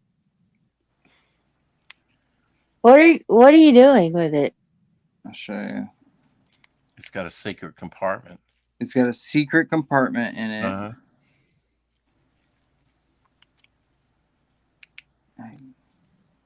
I used to use this thing all the time. Are your nails chipping yet? Or did you do that last night? No, it was today. Oh, it was today. Okay. You played some Uno? What? You played some Uno, right? To get your nails done like that? And I beat her too. Yeah. God, I can't get this thing out. Well, anyways, like this is a speaker. Oh, it is. Okay. Oh yeah, I've seen those. Uh-huh. Under the leather patch. Wow. Okay. Yeah. And you don't need to get it out to use it. Like there's like the little charge. Uh-huh. And it just like hooks to your phone. Oh, wow. Okay. And you can take it out to like wash it. And there's a hole in here somewhere. But this thing actually comes in pretty handy. Welcome to the show, Fanta Nipple. I mean, White Nipple. Fanta. Oh, did it pop out? Okay, here, I'll fix it. It did, yes. Give me a second. McNasty Nipple. But that's a good one. That would be great on a campaign. Not just a beanie, but a music beanie. You can bump your tunes. Yeah, it would. I'm telling you, the things I just heard just now, I'm like, what do you say? Nothing. Don't worry about it. Don't overthink it. It'll be fine. Nothing to see here, folks. Nothing to see. Rex just been Rex. Fanta knows that. All I heard was Fanta nipple and did it pop out? I bet you won't forget that. Yeah, the nip slipped. That happened yet? Damn it! Like, what the fuck is happening in there?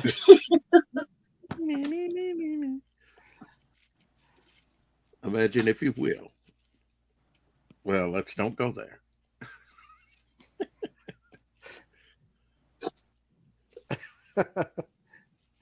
Oh, I'm sorry. That's too funny. Well, that's what we like to hear.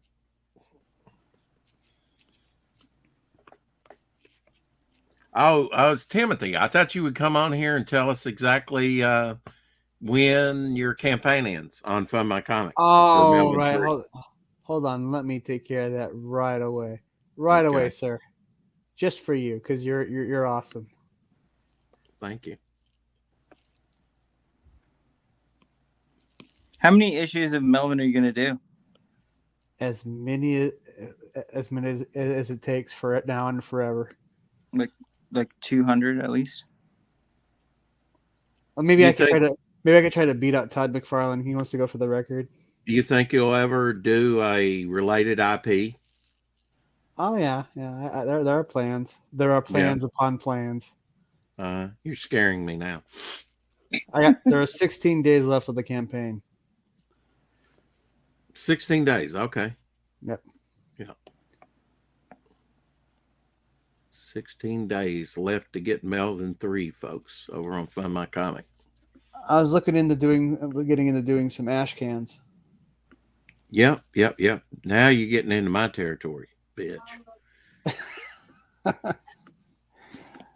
But That's yeah, all. yeah. I just thought that would be fun. Oh, it would be fun. Yeah, ash cans are cool. That while I'm getting Melvin 4 worked on, do some ash cans. Yeah. Well, I had the completed story or near complete story, and I thought, well, I can do an ash can, because I was all hot to get something out, to launch Devil Flyer #1. But I thought, okay, once I started adding the backup stories, I said, well, this isn't going to be coming out anytime soon. So what can I do in the meantime? And I came up with the idea for an ash can. There you go. So we got that out this year, and hopefully launch a new campaign for the prequel here pretty soon, and for Phil early next year. But when are you going to give the people what they want, which is Bog? The people want Bog. Well, I mean, they said so. Well, I mean, they'll be getting about at least probably about 14, 15, if not more, pages of Bog in the prequel. It'll be the second largest story in the book compared to Devil Flyer, which is 29 pages. Oh, that'll do for now. I'm gonna have to jump That'll off. do for now. Yeah, I mean, Okay. that's Thank about you for having me on. It's good to talk to you. Oh, good. Yeah, Fanta. Yeah. Oh. Where are you Enjoy going to your be? Where are you going to be, Fanta? On your other broadcasting, what you got coming up? Tomorrow with Flying Feline on the Happy Hour Hangout at Okay. 4:00 Central, I think, 5:00 Eastern. Okay. Yeah. Yep. So I'll be there for trivia. And where can people find you, Fanta? Instagram, Twix is what I'm calling it, and YouTube at Phantasmagorical. Are you calling Twitter Twix? Yeah. Okay, that's a new one. Because X just sounds stupid. Yeah. I like it. Does it mean it has? Is it like a Twix candy bar? No, it's just Twitter and X mixed. I mean, pretty basic. Well, you could say tick or tack. I'm not sure which is tick and which is tack. Tic Tac? Yeah, tic tac is X's and O's, right? You mean tic tac toe? Yeah, tic tac toe, right? Oh, which is the tick, which is the tack, and which is the toe? Has anybody ever really defined that? Does anybody really know what time it is? And is the toe the grid that it's in? Because something's got to be the 0, the X, and the. As I was walking grid, down right? the street one day. Anyway, Fanta, thanks for coming on. Appreciate it. Thanks for having me on, guys. I'll talk to you soon. Have a great week. Take care. You too. Bye. Ray says, see you soon, Fanta. Bye.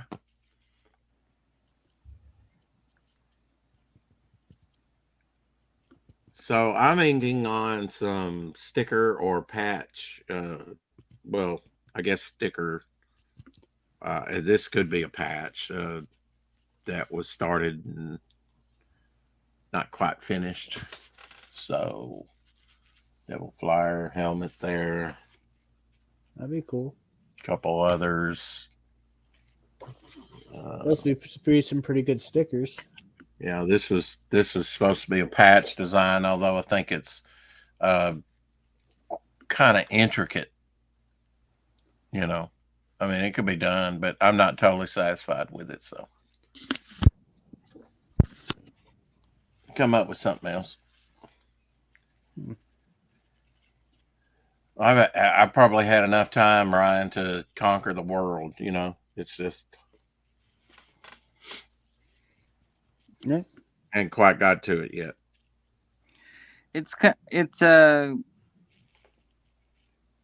most of like the time that it takes, to put your first book out is just like figuring out what how to do it. Right. Like what the next one will be like so much. The next one will like come so much faster. I hope so. Yeah, I hope we can put it through its paces and shake, rattle, and roll. Some of the. It's kind of like like when you're going somewhere far, kind of far, and you need directions, you need a map or whatever, and you don't know exactly where to go, and you get and you finally get there, and it's like and Right. it takes so long, but like that same drive like back home like is really fast. You know what I One mean? thing that makes it kind of different, though, did the Ash Can on Indiegogo and now going over to Fund My Comic, brand new platform. So that doesn't help. Plus, my last, the first and last campaign was, year and a half ago or more. So it's been a while. And, what did they need for the approval process? Like an email or something? I'm sure, just get it up there. I'm sure they'll approve it pretty quick. But yeah, the approval can take a few days if, and I know you're like wanting to do it Friday. So the quicker you can get your images up there and text and whatnot and get it submitted, the better. Yeah. Yeah, they're pretty good at helping you out when yeah, I mean, Luke, and then you can talk to Justin, and it's you had, I mean, it's just you get it up as you get it up there, and I'm sure they'll have no problem with just approving you real quick. Well, if you've got to pick a day, right? It's you do. You have to pick a day. Arbitrary, to some extent, right? And now that I have my calendar in front of me here, I was thinking about my birthday, which it falls on a Thursday, not the greatest of days, and Sunday's kind of busy because we do the Chosen. But now I wouldn't mind doing a Saturday. That would be the 4th of November. But I could do the 5th, which is what is the 5th? My wife's birthday is the 1st. Daylight's swing time ends, so you turn the clocks back, so you lose an hour. So you wouldn't want to launch it on the 5th because you'd actually lose an hour. What I was going to say was that if you've got to pick a day, like you might as well pick like something lucky. You know what I mean? Like dude, Friday the 13th in October. It was like it's perfect, and like yeah, you can't pass that up. And I was asking like a bunch of people too. I was like, I want to make the black and white is like cheap as possible. Like what do you think's like a good price? Right. And everybody that I talked to that like knows like what it takes. They were like, you should do $13. And I was like, 13 on the 13th. Like it's perfect. Yeah. That sounds kind of spooky. Well, like a lot of people like they think that like the whole the number 13 unlucky is a scam. Like that it's actually like a really really lucky number, and that's like why they try to like keep it away from us. Actually, it has something to do with the Knights Templar. Yeah, like it's like so it's like the 12 knights and Arthur, or the 12 apostles and Jesus. Friday hold on. Friday the 13th is the day that the Knights Templar were rounded up and put into the Spanish Inquisition. That's why it's considered unlucky. Oh. Yeah, that would be unlucky if you were chosen by the Spanish Inquisition. Be tortured, killed, or held, detained. That's originally how I was considered unlucky. Yeah, but like, what about like the 13th floor? See, I don't know nothing about that. You know what I mean?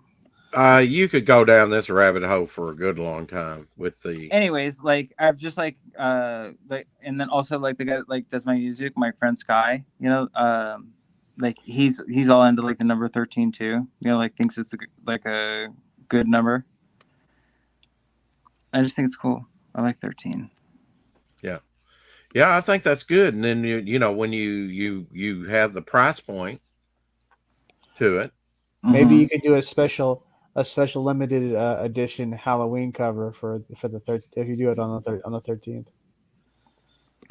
I don't know. This cover here is like been taking like this is like a week. I'm already a week in on it. Yeah. Well, And I I think mean, another cover might kill me. you know, the quick thing to do, Ryan, was just to do the artwork and not color it, which, I get it, but I also, I don't see, if you already have the files, if you already have it in black and white, why not release an all black and white thing? That's what I'm going to do with Devil Flyer. And it'll probably have a black and white. I really haven't thought about it, but it'll probably have a black and white version.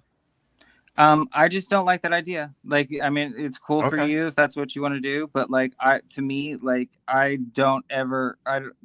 think of any comic book I've ever bought in my life that was black and white on the cover and the inside.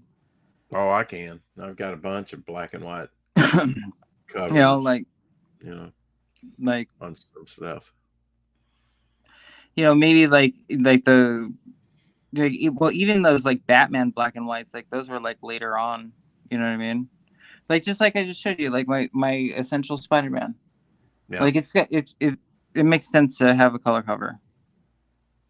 Totally. Well, like I think it does too. I'm just saying, that it seems like that it's a no-brainer just to do black and white cover. If somebody, like I all mean, of the for me, it's a different setup. But you already, with the printers, sure. But it's really not. I mean, just hold the color. If you're doing it from file, whatever, it's no big thing. And it's actually cheaper for you to get something printed in black and white than it is in color.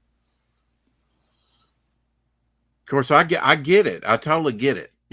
I just have had some requests for black and white. And do you read any manga? My Ashcan was black and white. Mm-hmm. Yeah, have cover. one. So you got one in your collection there, bud. You didn't pay for it, but Mm-hmm. Oh, I paid for it. Oh yeah, okay.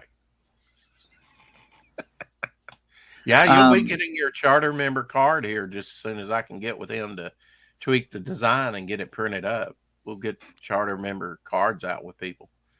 Have you read any manga? No, not really. I'm not really. Right? I'm not even reading standard comics right now. It's just like I read. If I was just by myself and I didn't have Abby, I would read all the time. Do you know manga comics are in black and white? Yeah. Do you know that? Like absolutely. All of them? Yeah. And they all have color covers. Oh yeah. I get it. I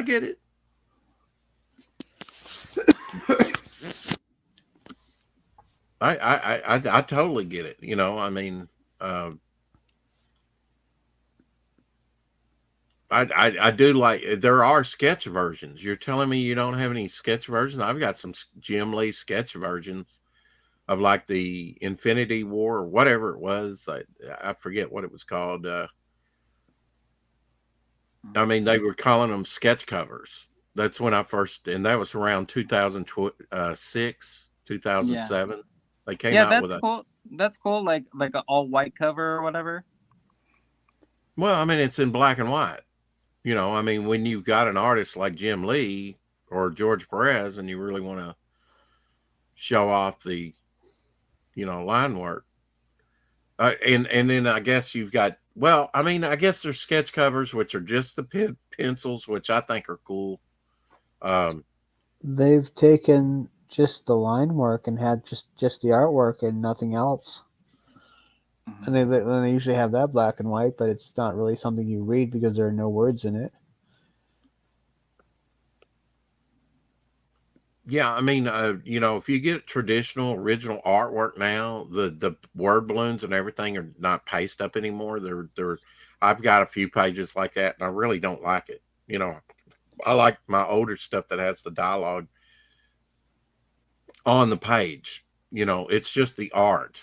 I want the dialogue, you know, on the page of the original, but that's just not the way it was produced. You know, I prefer some of the older stuff that actually has the dialogue so that I know what's kind of going on. You know, of course, you could get a copy of the book and see, you know, Right. what's supposed to be on there, but it's just I remember some of the newer artwork that I invested in or bought.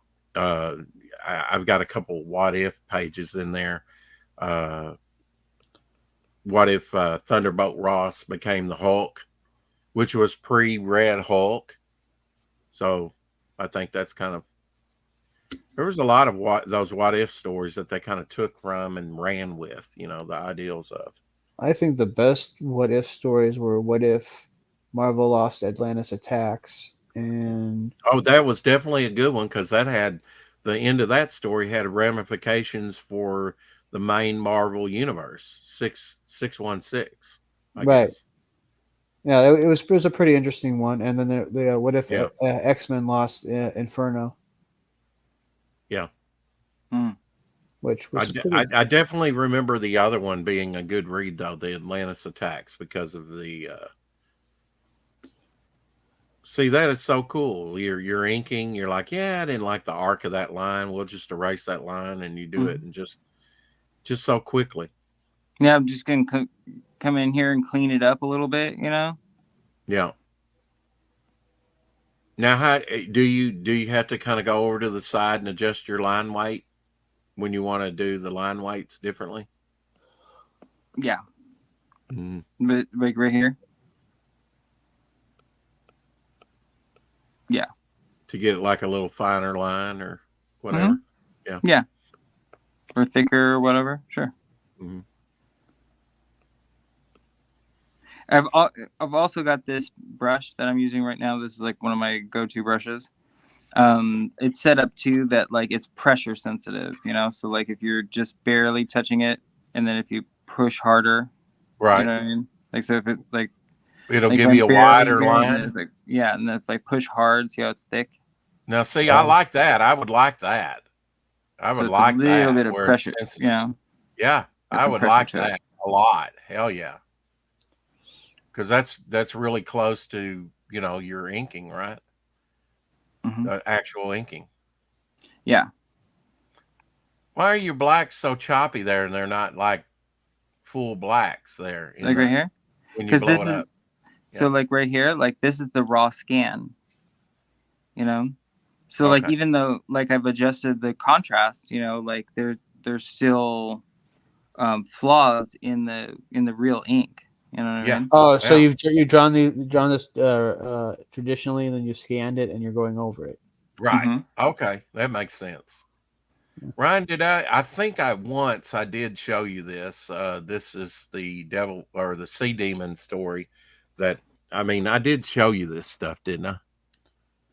Does that look Mm-hmm. familiar? That I did last No. year? No? What happened to that Jumping out guy? of his chest? Like, is he jumping out of his chest? No, he's smacking him, and so he's going backwards in the water Oh. toward the viewer. Oh, okay. And then he goes colliding into the coral bed, you know, high velocity. Mm-hmm. He's kind of shaking off. Have you not seen these? No, I have Mm-mm. not seen those at all. I thought you had. So I had the story here just kind of laid out, you know, panel by panel and whatnot.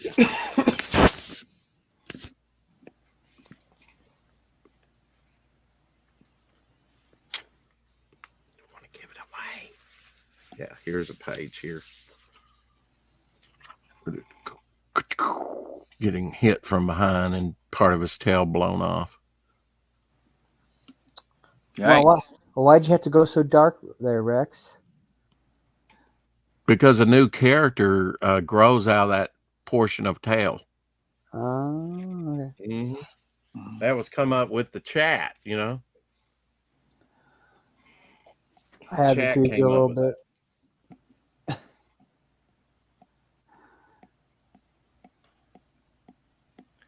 Yeah, that's pretty cool that you're not just flatting it. You're still working on the lines to put the Yeah. colored flats in. You're working on both sides of the thing. Yeah. At the same time. I'm being super anal. You know what I mean? Like, okay, like Right. this, like this line looks like a little jaggedy, right? Right. But look at this. And is that from the scan? Just look at how small this line's gonna get. Yeah. Yeah, if you shoot that down, you probably won't see it. But if you clean it up, it's going to look, when it reproduces, it's going to look super sharp. Yeah.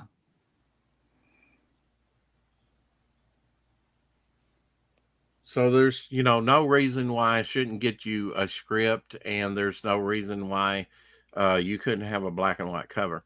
Just saying. Moving on. I saw what you. I thought if I doubled it down, then because he's always like, "Hey, Rex, you gonna send me a script?" Yeah, you should. Yeah. Well, this is the closest I come to doing a script. Is do the thumbnails and put in notes, and then I'll write. I have just written things in too. Don't get me wrong. I've done just scripts in my head without any thumbnails, but I do like to work from like thumbnails, visuals, the way because that gives the artist a sort of how I view it in my head.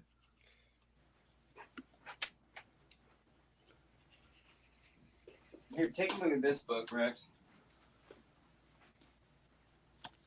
This is kind of like what gave me the idea.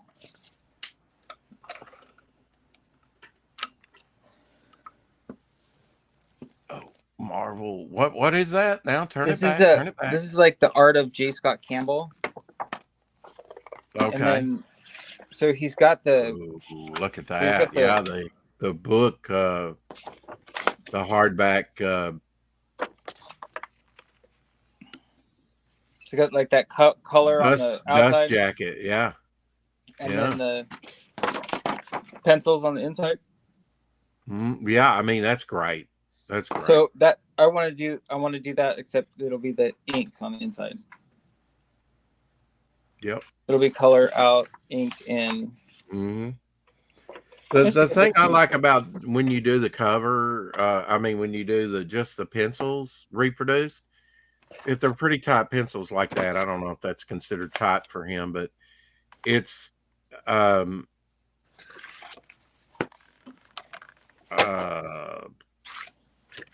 you get to see the raw energy of the piece, and then the original conception of it. I kind of like that. Mm-hmm. And I just like to see good pencils. See, you blow up a portion like that, print it out on a canvas, paint it, and you could be modern artist.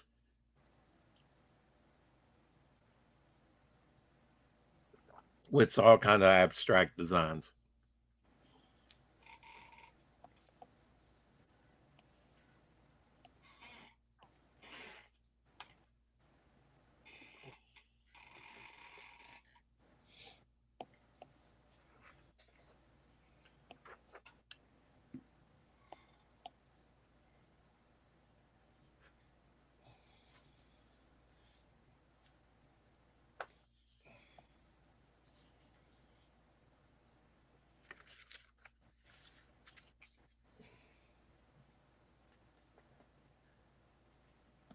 Oh, I watched Avengers Ultron last night simply because I've been going through.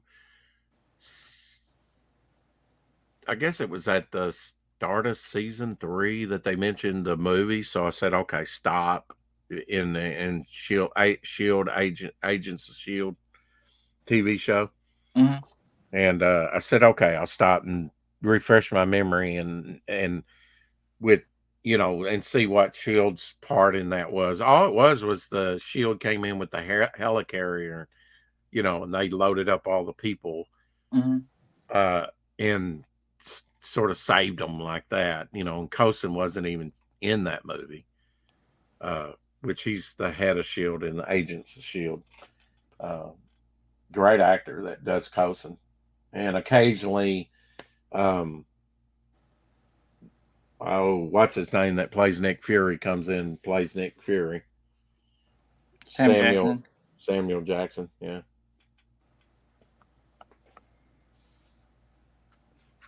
I watched 3 movies yesterday while I was coloring this. Yeah, that's cool when you got a setup where you can have a screen, and you know. I watched. The first movie I watched was Jason and the Argonauts. Oh wow, yeah, the old Ray Harryhausen. Mm-hmm. Mm-hmm.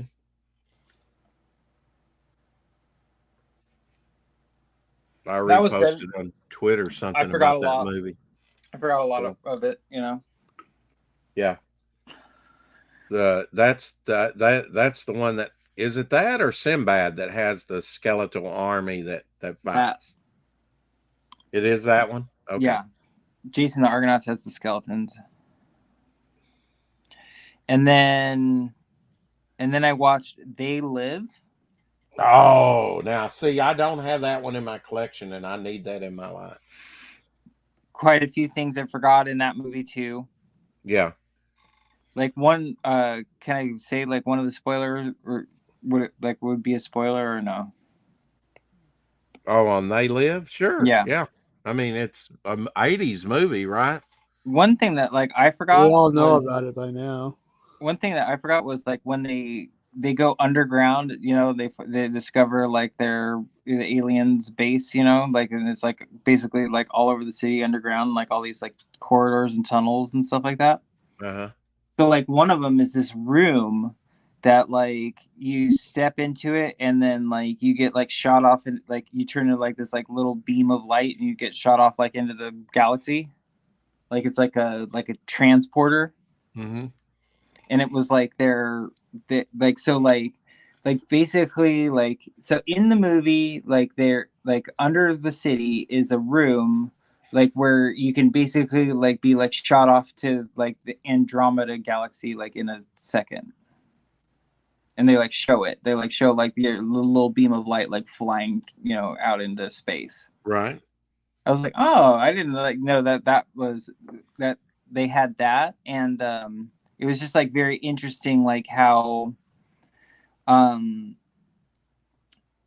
their explanation, the explanation for like how the aliens arrival was sort of this like, you know, kind of quasi interdimensional kind of thing, you know, or like where they didn't travel like in a vehicle to get here, you know what I mean?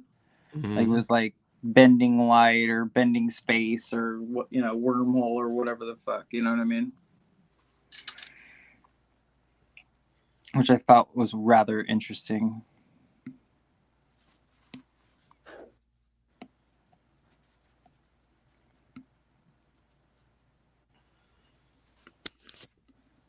Yeah, I think another good role that Roddy Piper did was his reoccurring role on Always Sunny in Philadelphia. He was the maniac.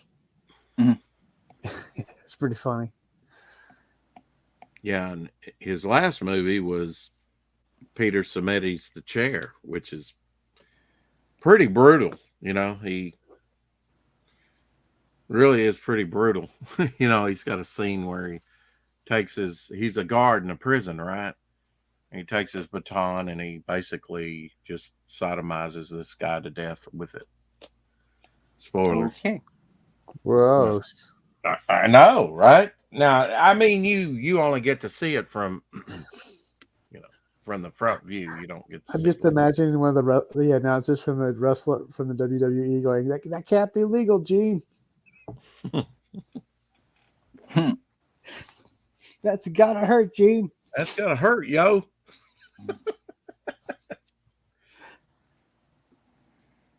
Or it's that like Joe Rogan meme, like, oh. You know, both of you have two things in common. You have something in common. Ryan kind of wrapped all the artwork in, up in a paper thing to hold it together, and he did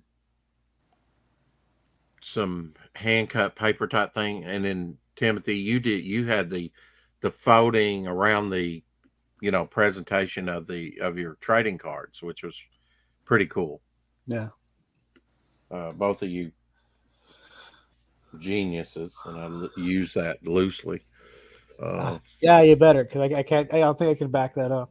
Yeah. You what? I said I don't think I can back that up. Yeah. Well, Rex said you were. So do you want to know what the last movie I watched yesterday was? Well, if Rex said it, nobody's going to believe it. What was the last movie? Okay. I don't know if you've ever heard of this movie before, but it got suggested to me because of the whole Jason the Argonauts thing, and I was like, really? Like this? Never. I think I've heard of this movie, but definitely never have seen it. So I watched Hercules versus Moloch. I have never heard of that, but there's a lot. There's a lot of Hercules movies. I may have seen that. Was that one back in the 50s or early 60s? Yeah, it was like 50s, early 60s. Yeah. And who was the star of that? Was he the? I don't know their names. I don't okay. But okay. So like if you want to check it out, like I watched it on this app called Tubi. Yeah, I've been watching Tubi. Okay, and it was free on Tubi. And the girl in it, so the girl that like plays Medea, like the Medea, the witch or whatever. The girl is a dead ringer, and I'm telling you, the girl is a dead ringer for Jennifer Lawrence. Like, it looks so much like her. It's like, holy crap, is this like her, clone or, related or something? You know what I mean? Mm-hmm. Was this a foreign film? No. Probably made in Spain. The then Mr. Olympia did a lot of those. There was there's Hercules, like Hercules versus the Moon Men, or Hercules. Yeah. You do a Google search,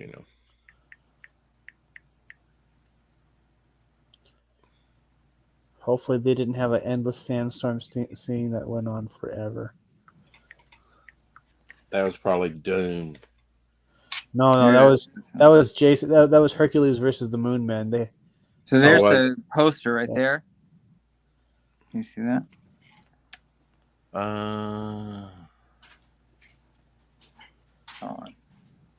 Hercules.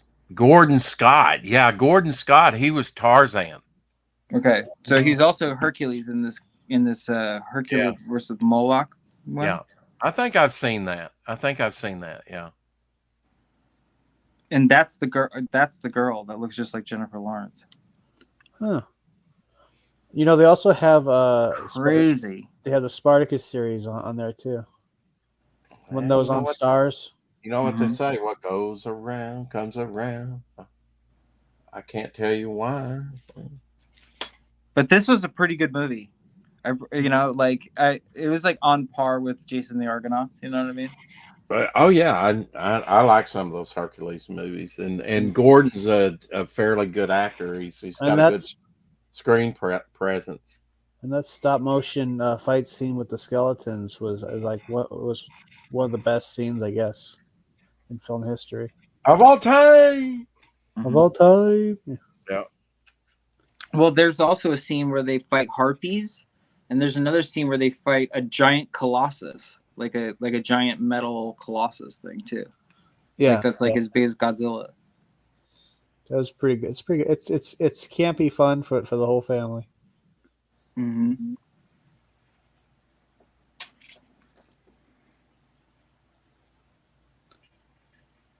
Yeah, I've got the prize quote here for vinyl banner. I still haven't given up on that Sea Demon vinyl banner. What about the never let a good ideal go to waste. Mm-hmm. You're trying to get like Ideal. a tapestry made from Anthony. Oh yeah, I mean we're gonna do that for sure. Yeah. Yeah, in fact, I need to get on that this week so that that can be added to the campaign. Of course, some things could be added later, but better sooner than later.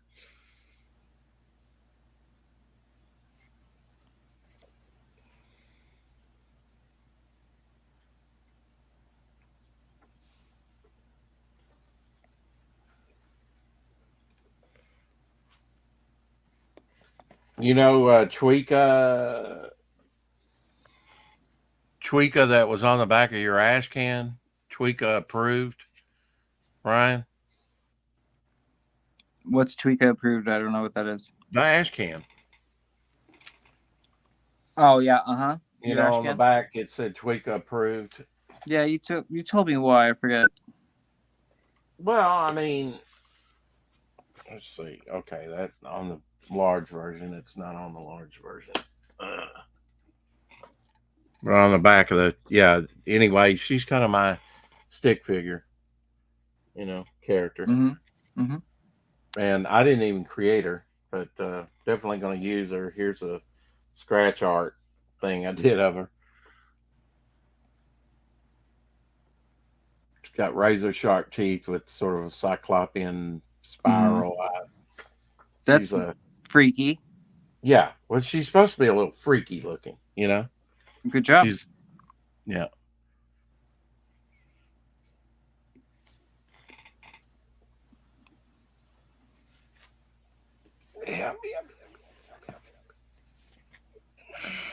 I'm just gonna have to gather all my notes and see where I'm at, man, on some of this stuff for sure.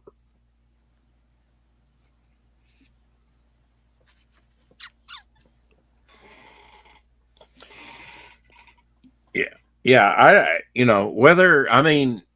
Timothy, you mentioned bog. What people wants more bog. Well, I mean, if people like when they experience the characters, if they like certain characters over certain other characters, they could. It's not in the plans right now, but and if they want more bog, I'm definitely going to start working on a sequential story with bog. What you need is a clever catchphrase for your main character.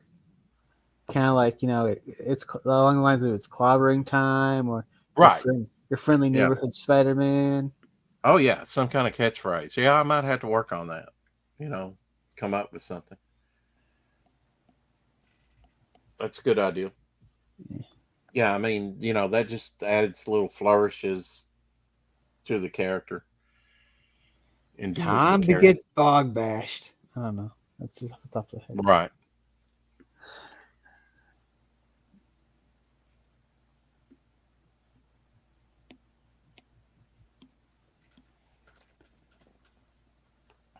All right, let me do a little on this cover. Anyway, what people say, look, I tuned in and you didn't do any inking on your cover. Shame on you. False advertisement. Yeah, I'm not in a hurry, because this won't be coming out for a little while, but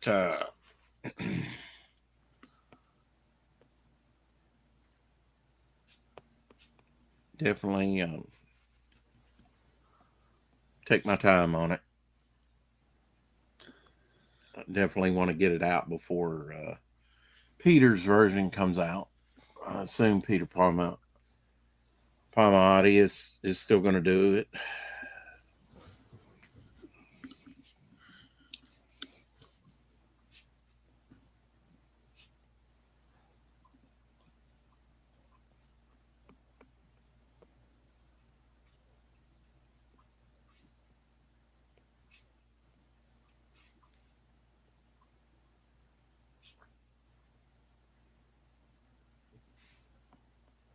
Have you thought about doing any public domain characters, Rex? Yes.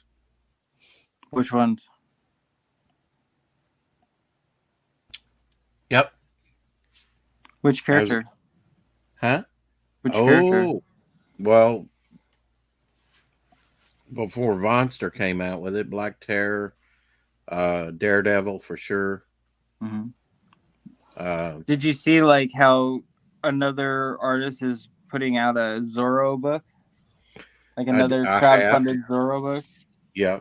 Yeah, man, it becomes public domain. It's going to get out there. You know, people are going to start. I mean, there's no reason why they shouldn't. I don't More see a power problem to with that. Like, I don't understand like why there would be a beef or something. Yeah, with that. I don't see a problem with that at all. You know, I have plans to do it, but how I'm going to go about and do it, I don't know. I mean, I've had a plot idea for, on how they would make an appearance, Mm-hmm. a dramatic appearance, but other than that, really haven't pursued that because it's on down the road. But yeah, I was thinking as soon as early as Devil Flyer number 2, since Devil Flyer number 1 was already done, the artwork, of introducing them that soon into my universe. Mm-hmm. Mm-hmm.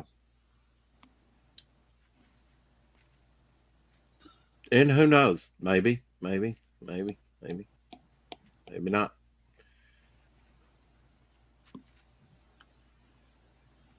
Might do something totally just separate with them. I'm really doing a reevaluation of Devil Flyer number 1 and what it could be. Mm-hmm.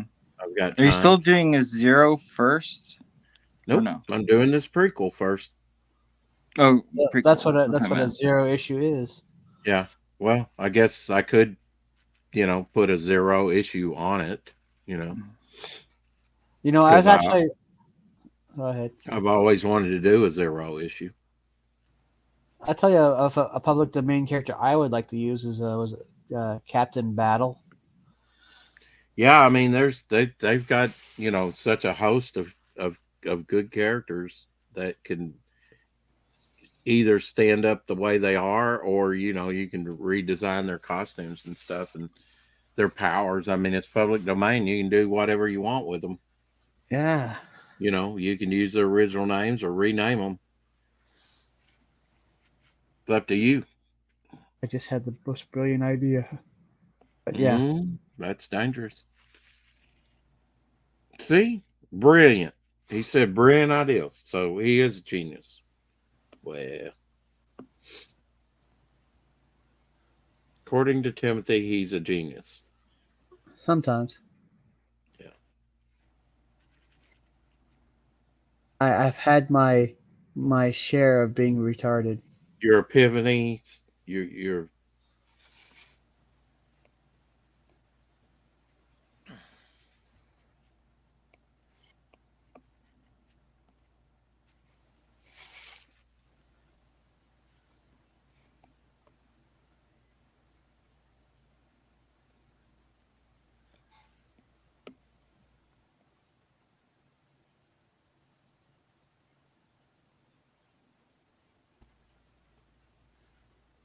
don't know why Travis is saying Shane Gordon Murphy and PTP, but they're the ones that are doing the 2 Zorro books. Oh, okay. Yeah, I knew PTP was. Yeah, I didn't know Shane Gordon Murphy was though. Mm-hmm.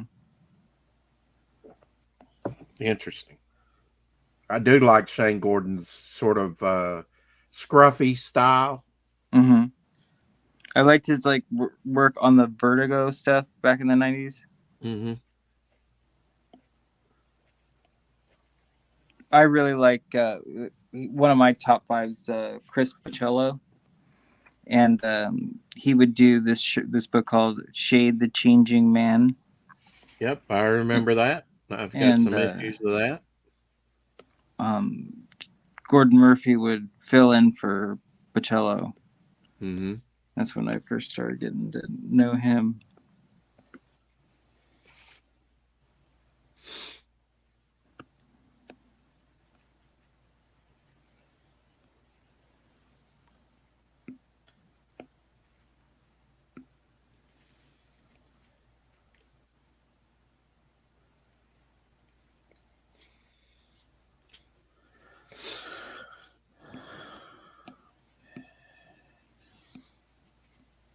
So 16 days left on your campaign, Timothy. Yes, 16 days. 16 days. Yep. And then what's going to happen? Then I'll probably start sending it to the printers and start sending out books. Mm-hmm.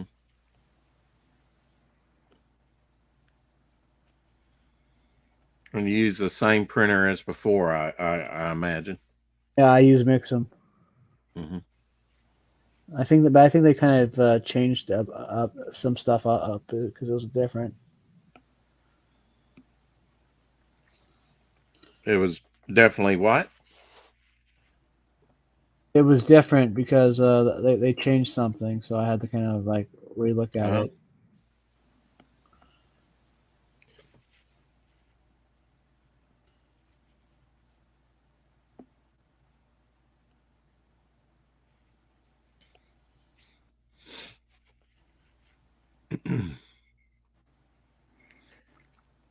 Yeah, one thing is when you got as many characters as I do and you mix them all up and then it's like, okay, what's this belt look like? What's, this aspect of his costume look like? And then this character, it can get a little confusing when you dealing with a lot of some characters more than others. Obviously, Boggs made out of plant matter and stuff like that.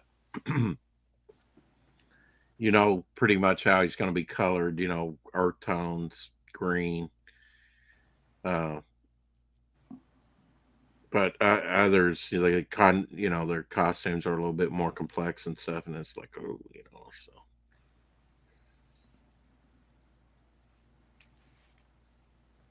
I see.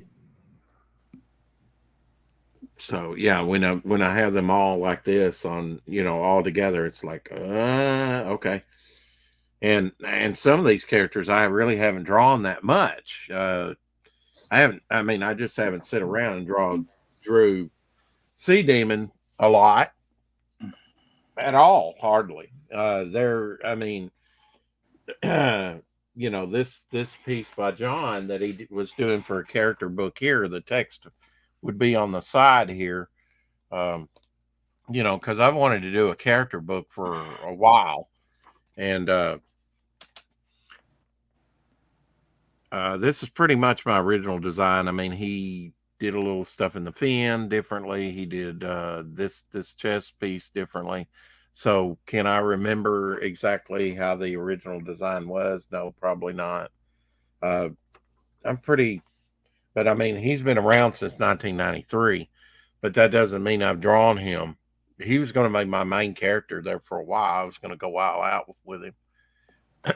The great thing is, the way I'm doing it, if you like underwater adventure, Sea Demon's your guy. If you like swampy monsters, he's your guy. If you like cosmic stories, with Right. then Bystander's your guy. If you like sort of good fighting and sort of like Iron Fist type action, Inner Man's your guy. If you like just a mix mash of things, and Devil Flyer's your guy. If you like noir type gunfighting and stuff like that, then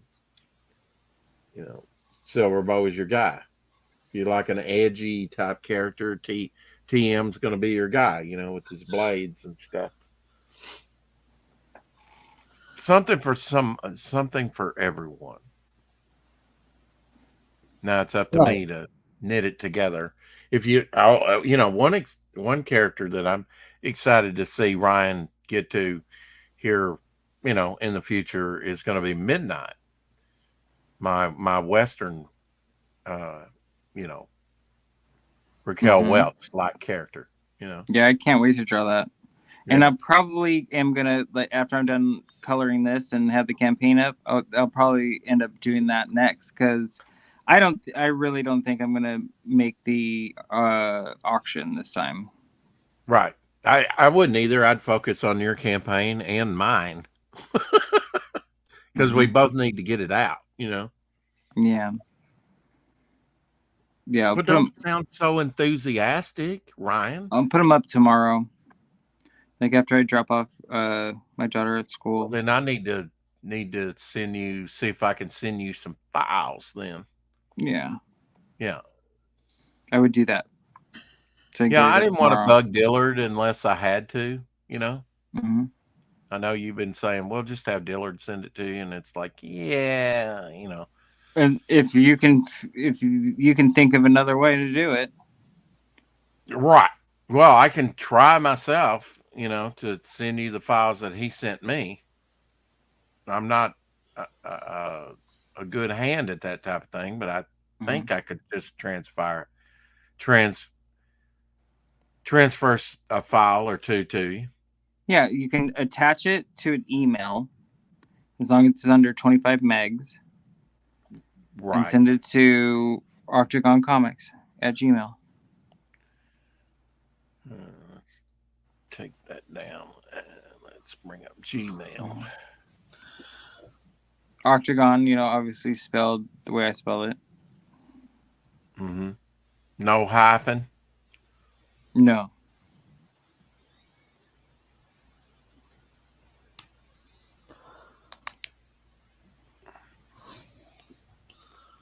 The comic book is titled.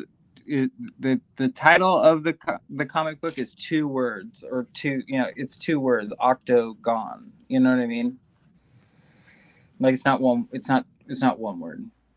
Like that's just. I mean that's just like right. The title it is 2 words. Book. Yeah. It's not It's not right. hyphenated or nothing.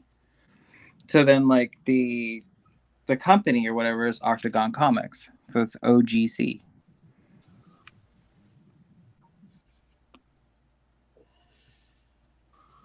You know what I mean? Kind of cool. Yeah. I know what you mean.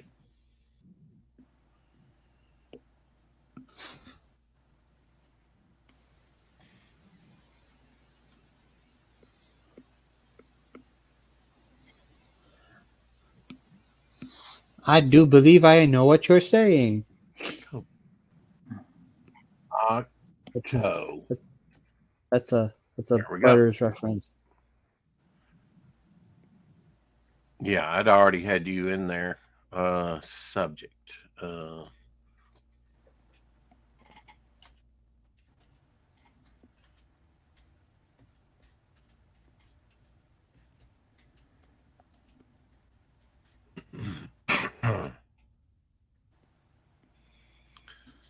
and I need to compose it. Oh, right. Drop it in there. Let's see here. If I can do this, I'll be a genius. Well.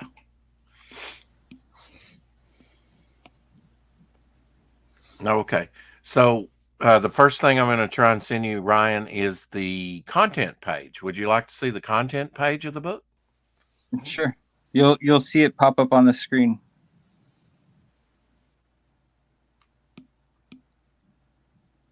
There you go. And I was thinking about this. It's an old typewriter, and a hutch, that way I can reuse this piece again and again as content page if I want to. Just change what I put on the paper. I need to have it in typeface, don't I? Like it was typed out on the page. The typewriter font. Mm-hmm. Yeah. Pretty cool, huh? Yes. Yeah. Faux show. Yeah. There's another one I'd like him to draw me, which is just like an old building, like a brownstone building with one of those intricate, zigzag fire escapes on the side of the building. Yeah. I think that would be a cool image. I like to give him stuff that'll drive him nuts to draw. And then he, within 2 days, it's like, here, done. finished. He's quick, man. He is quick. All right. So I need to click on and bring up the image, right? And then just grab it from there, right? And the toolbar and copy and then paste over to you, right? I think that's you right. need to save like wherever you have the file saved.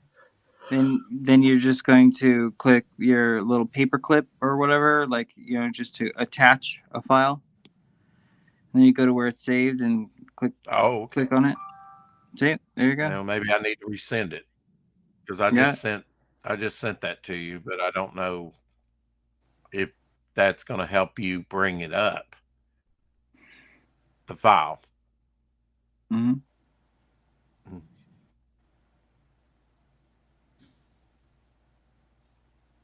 I got the typewriter. I mean, is that good the way I did it? Yeah, it's a PNG file that's a little better than like a JPEG. It has a little more information or whatever. Doesn't matter because it's JPEG. Even a JPEG is fine because your web quality doesn't need to be real high. Like it only needs to be 72 DPI for web. Okay, but I mean, you can add that to the campaign, right? If you had to, which that shot you're not going to. I don't even know why I sent you that, really. So don't save this.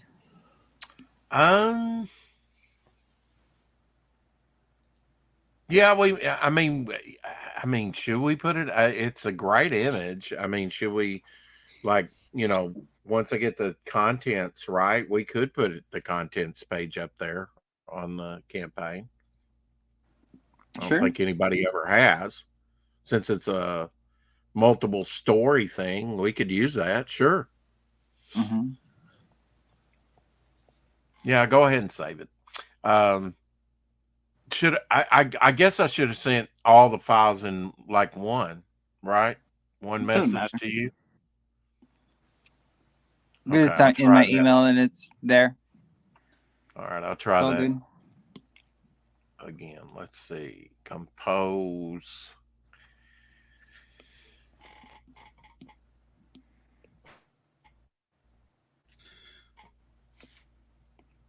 I've already sent you something, so that's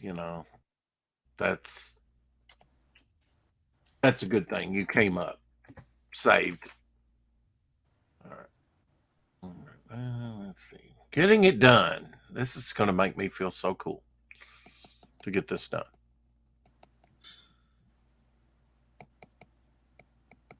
So you have something to work with.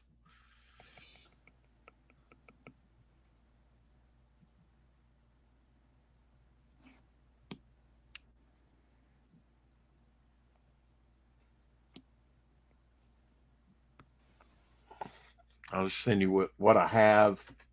That way,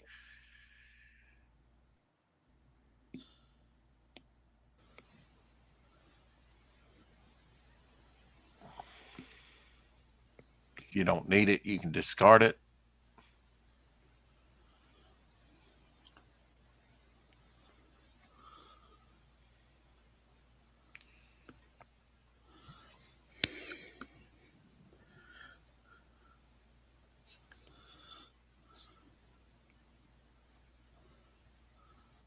I'd rather you have it and not need it than not have it and need it.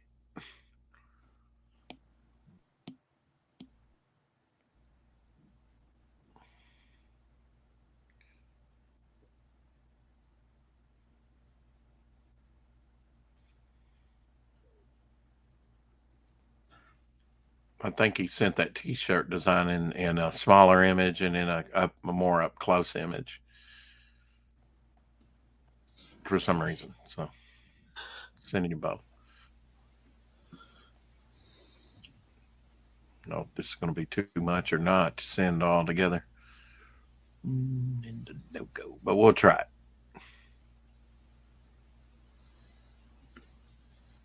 Yeah, I can't wait to do a Devil Flyer T-shirt. Hopefully it'll sell. Sword point. Sorry. What happened? I said I can't wait till I said sorry, Timothy. Sore point. Oh, you mean the fact that we the Uh, people demand a comic book? No, it's something about a T-shirt. Well, at least you're not. No, Oh no, no, yes. no. Oh yes. Our We were talking the T-shirt. Yeah. I forgot the Hey, DVV. the made up beef about t-shirts.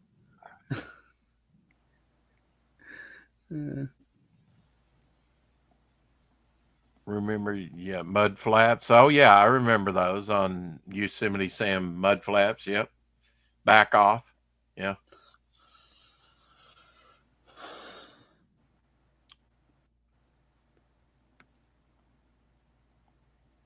Yeah, Remember I imagine they Pet still make Boys? those mud flaps, to tell you the truth. Did you ever have Uh, Pet Boys? Manny, Mo, so, and Jack. well, who? What are they called? Pet boys? Did you ever have an auto parts store called Pet Boys? Um, Yeah. yeah, I'm aware Probably. of them. No, we don't have a Pet Boys around here, Mm-hmm. but I am aware of them. They're like He's drawing his wraparound cover, like the title says, and he's also doing the colors. You want to show him what you're doing?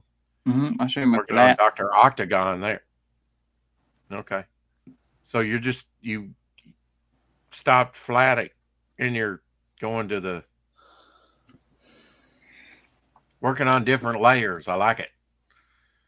You know, the coolest thing about the wraparound cover is the guy with the breather, being experimented on. It's got that old EC sort of feel to it, to me. Mm-hmm. I like it.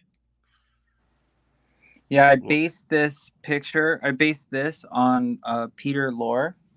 Yeah. Yeah. Uh-huh. Peter Lorre or Lorre. Yeah. Mm. The old actor. Yeah. He's inking, he's flatting, doing flat colors and still doing some cleanup and additional lines I'll show you to it. Dang, how are you so Wow. good at drawing, DVB says, Ryan. And I'm working on my wraparound cover. Oh, thank you. I wasn't born that way. Like, I just really, really liked it, and well, now you picked it up recently, right? You picked up drawing again recently? Yeah, I quit for not quit, but I didn't pursue illustration anymore for 20 years. So I got a job in the film industry, so I basically did that for 20 years, and then COVID hit, and I decided life's too short. I really, really want to be a comic book artist. That was always my dream. So I was like, you know what, it's now or never. So I'm gonna go for it. And I just decided too, I was gonna really go for it. You know what I mean? Right, no guts, no glory. Not not give up and really, really try, and So I've been long story long, I've been back to drawing for close, going on almost 3.5 years now, something like that.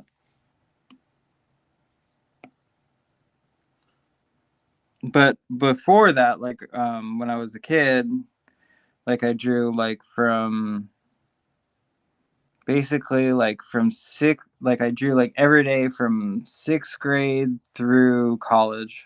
Did you ever get in trouble for drawing during class? Yeah, I did too. a lot. Yeah. Supposedly my artwork's in my permanent file. I don't know what that means. This will go down on your permanent record.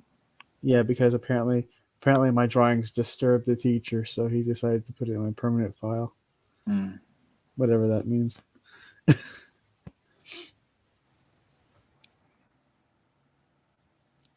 It means you're not going to Harvard. Probably not. Oh well. Have you seen the state of college these days? Yeah. So yeah, I lucked out then. Mm-hmm.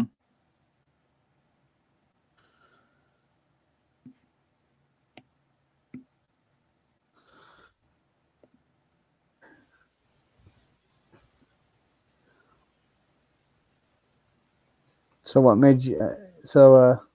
Do you feel like you had to kind of get back into the habit of drawing, or did you like getting on back on a bicycle? Completely had to learn how to draw again. Completely. Yikes!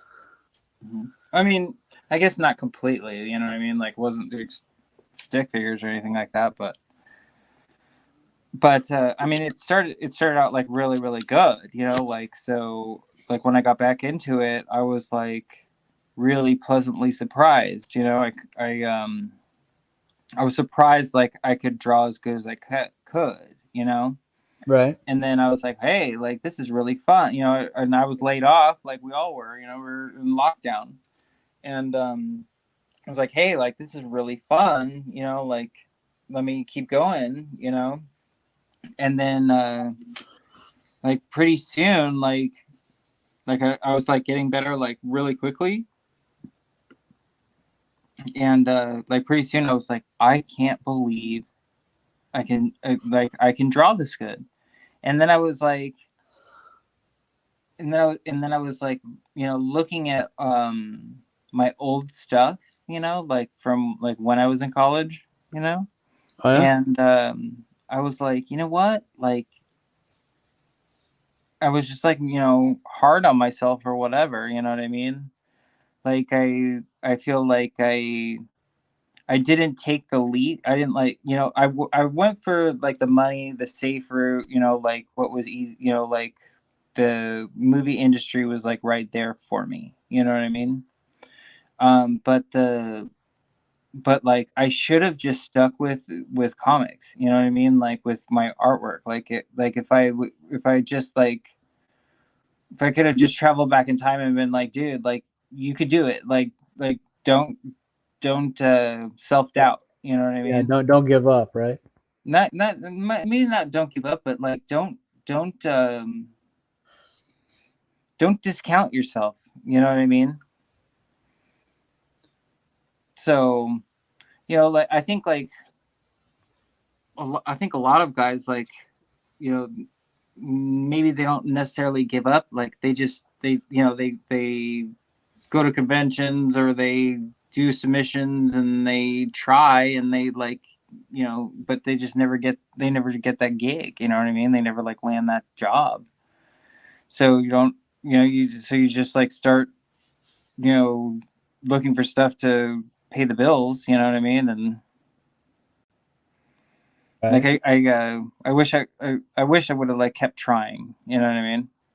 But then again, like it's kind of better this way. You know what I mean? Like I'm glad like I did like the 20 years in the movie industry. Like I had a lot of fun. You know what I mean? A lot, like so much fun that I couldn't have at a drafting table. You know what I mean?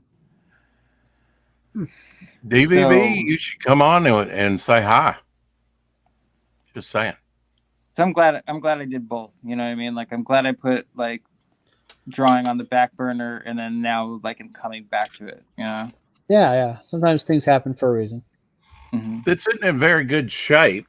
But Brian, I wanted to show it to you. It was just laying in there. Old Challenger, Jack Kirby cover from Challengers Unknown. Check that out. That's dope. Menace of the Ancient Vials. Yeah. Menace of the Ancient Vowels. Vials. Yep. Oh wow. Okay. Release the Kraken. Yeah. Pretty good. That's what she said. Absolutely. Pretty good. Yeah, Jack Kirby was a beast. Yeah. It's too bad that Stan Lee kind of screwed him over. But I guess Yeah. he got even when he moved to DC Comics. Or did he? Things happen for a reason, good and bad. The sad thing is they never buried the hatchet ever. Who knows what they did? I mean, probably not. I don't know that whole story. Some of it, Okay. I know that guy that wrote that autobiography about Jack Kirby. When he was talking to him, he was pulled aside and was told not to mention Stan's name ever. Okay. Yeah. Well, we'll catch you another time, DVB. DVB is a night owl like me,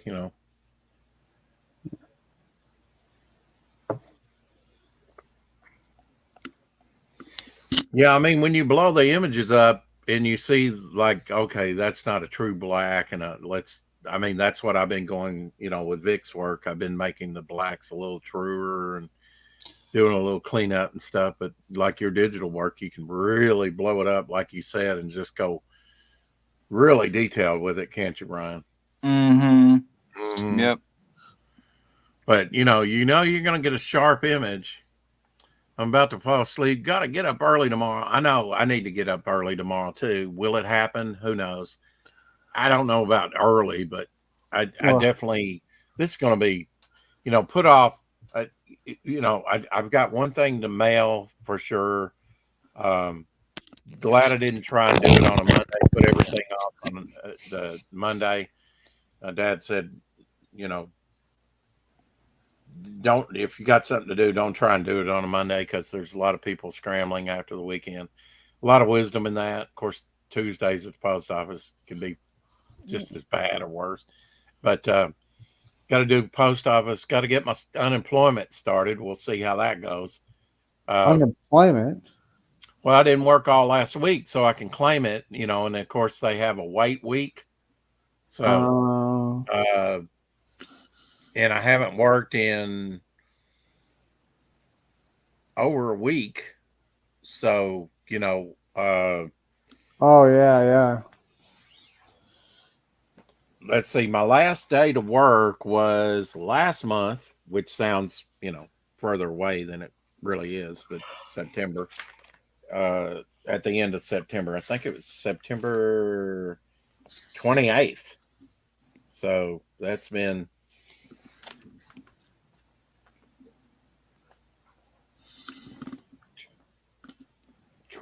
13 days ago now, Well, I gotta take off. I got to get up early to myself and start almost 2 weeks, and I haven't worked. So that may have been my last. Yeah. Well, Timothy, take care, bro. Thanks for peace out, man.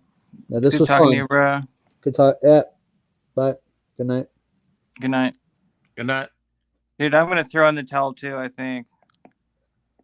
Unless you want to hang out some more.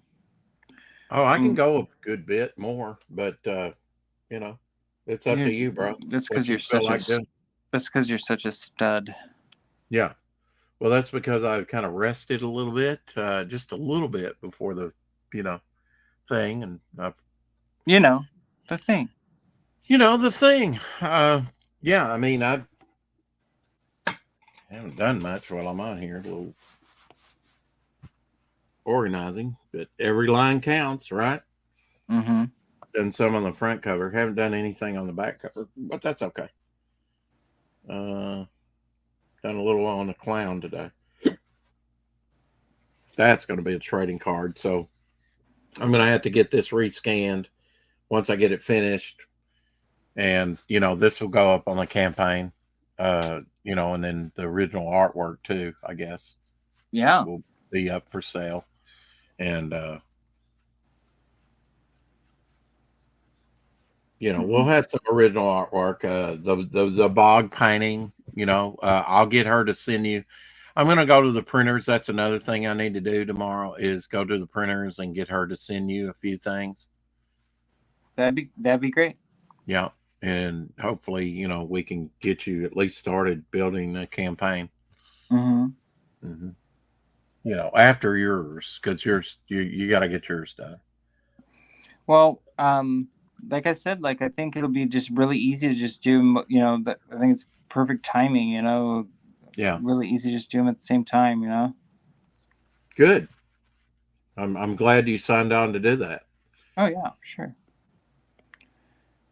And Because once I got thinking about it, it was kind of no brainer, you know. yeah. For me, I thought, Mm-hmm. let's see, maybe I need to define. And it just, I don't know, like it it just helps you, you know. Like I feel bad that you struggle a little bit with like the technical stuff, you know. Yeah, well, that's me, you know. That's just me. So that's nothing to do with you. It's just, Mm-hmm. yeah, definitely need to remedy that in the future. But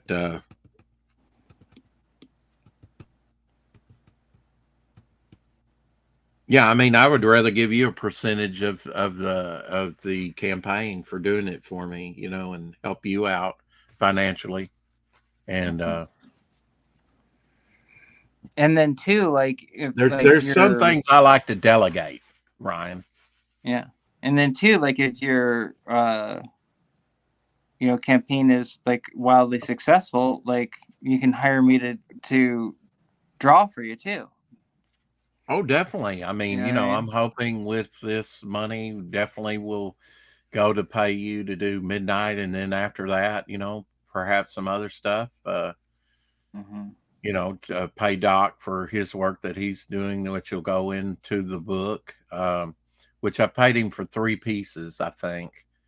Um, but now the sequential pages I haven't paid him for yet. I think he's pretty much completed. I might have him tweak the splash page a little bit. I just didn't want to, you know, when he first showed it to me, I didn't want to talk to him about it on, you know, in front of an audience, just behind the scenes. Um, and there may be nothing that needs to be done to it. I just thought, well, could we add some tire tread and to the wheel, and uh, you know, maybe a little bit more definition in the trees behind. You know, other than that, I couldn't see anything wrong with it. Uh, but Did you see that one tweet Ethan tweeted out? It was like, "Can you fix this splash page?" It was like a castle and a truck, you know, or like yeah, I think it was a truck, mhm. and like the truck was like on its way to the castle or whatever.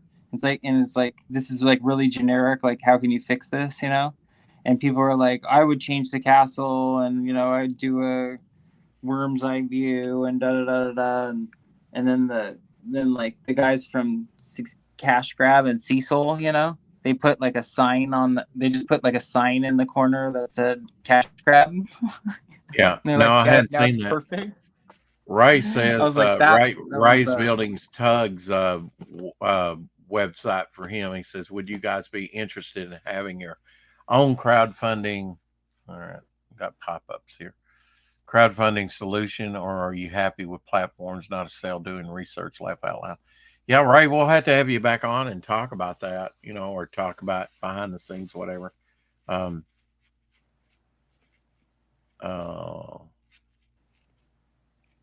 Definitely. I'm open to hear, you know, I mean, I don't think there's one answer for, you know, any of the publishers that are out there. I say, you know, I'm open to as many suggestions as, you know, good suggestions as anyone.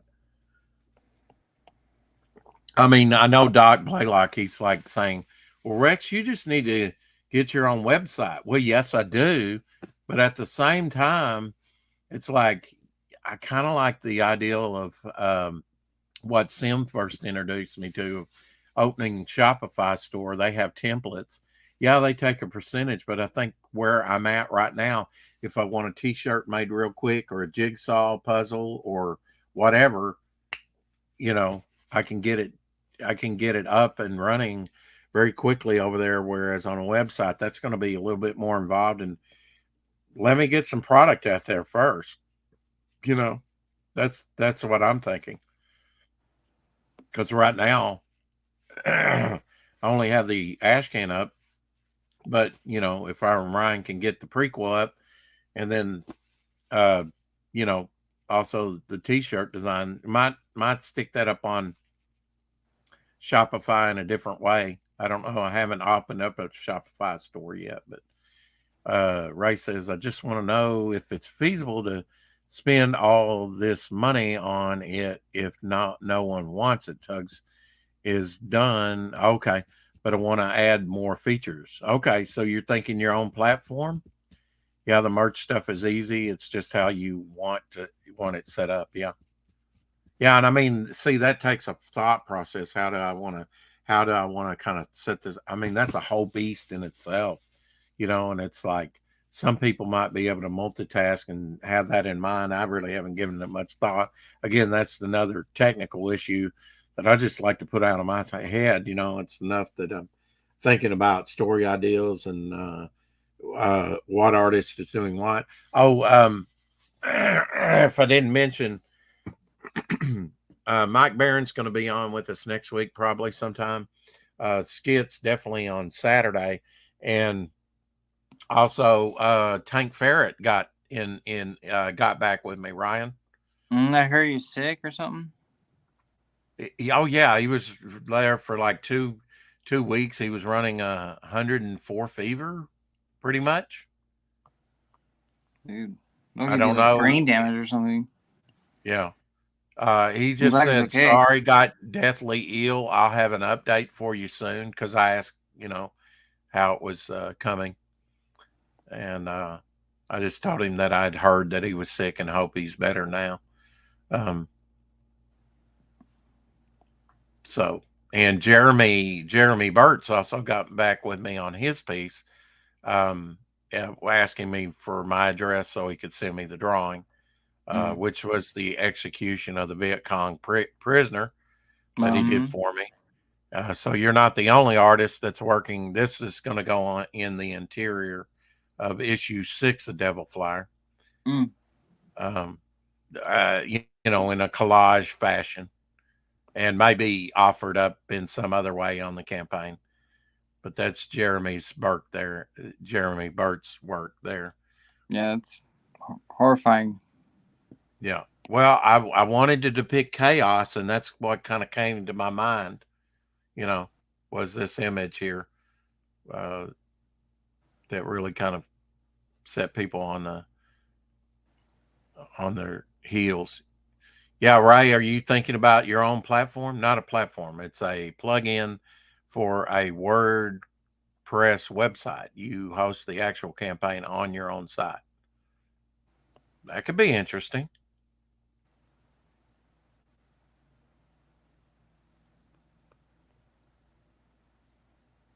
Dr. Octagon's definitely a neat looking character, Ryan. Thank you. Yeah. You know what you should do? You talked about doing some fan art pieces. I see people are, you know what you should do? And they always have good, you know, but I throw out some suggestions, just a suggestion. I would like pit Dr. Octagon against some known quantity like Batman or something. You know, where he's squaring off, or Spider-Man, or I don't know, Aquaman. That could be cool. Something like that, or a CG character that's kind of like the equivalent. You know, I'd like to see Octagon. Now he's a good guy, but you know, we know good guys can be pitted against good guys, and Devil Flyer is going to be pitted against Inner Man. I think I had that. That's when they first meet. I think I had that scheduled for issue 3 of Devil Flyer, but now that's, since I'm doing the prequel, everything's being moved up. The big kaiju fight is going to be in issue 1. And the Inner Man meeting Devil Flyer will be in issue 2 now instead of issue 3. So it's going to be moved up, and there'll be a character reoccurring coming back, and it was scheduled for issue 4, I think, but now that'll be in issue 3. So everything's going to be accelerated, and really I needed that. It's really a 6-issue arc, but then again, it's, you know, going to be 7 issues, and then going to go. It's going to be.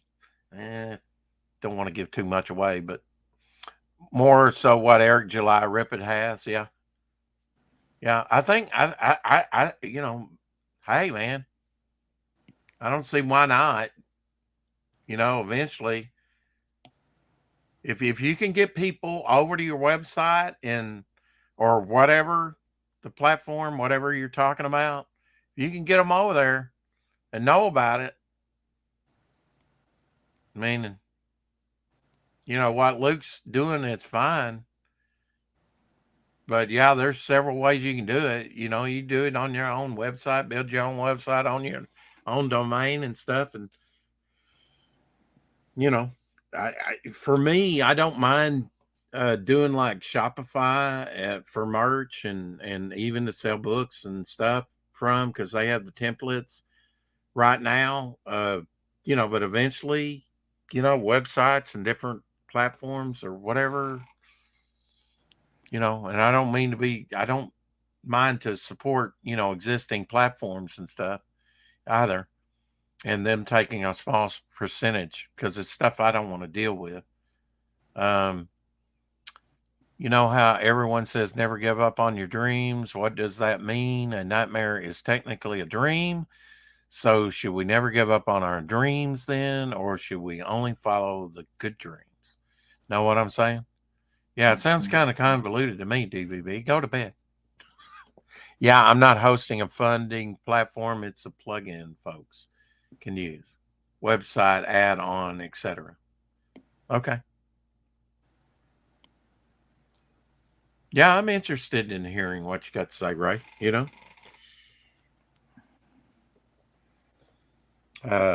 Like I say, you know, I'm just wanting to get there, to get my first full book out, you know, beyond my ash can that I put out.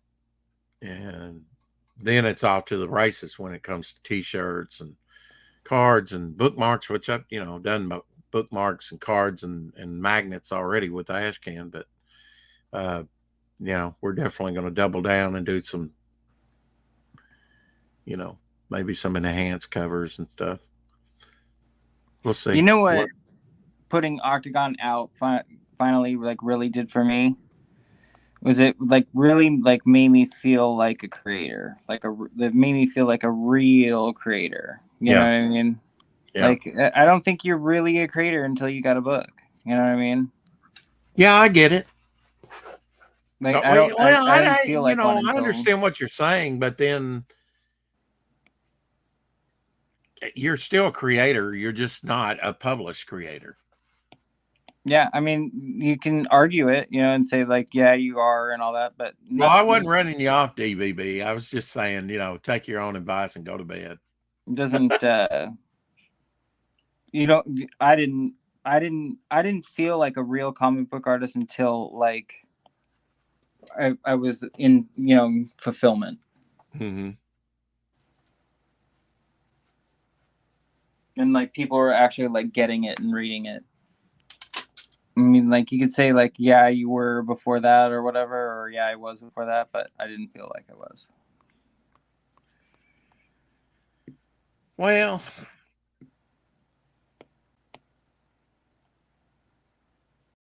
come on, Ryan. Yeah, I mean, like, don't be so hard on yourself.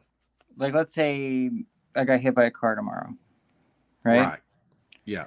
Or like, let's say like I hadn't published Octagon yet, and I got hit by a car tomorrow. Right.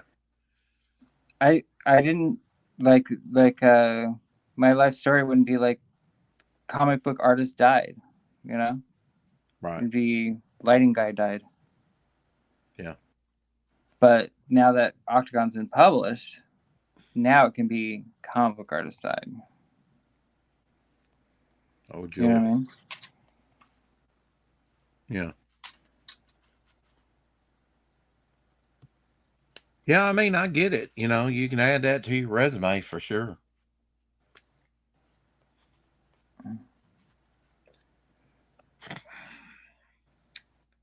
I tell you, with this wraparound cover, it's like he's just got stuff indicated. Um, you know, you can fix it digitally easily, Mm-hmm. you know, or any digital artist, you know, worth their salt. Um, and I did talk this over with him. I think he's got. It looks like. See, I didn't notice it at first, Sea Demon. In fact, I started inking it, and it's like, yeah, that's kind of wrong. Where his back is turned. I mean, he's got a broke back. The way he's torquing, and then down here with TM with his legs, they're just kind of indicated, and it's again, there's just.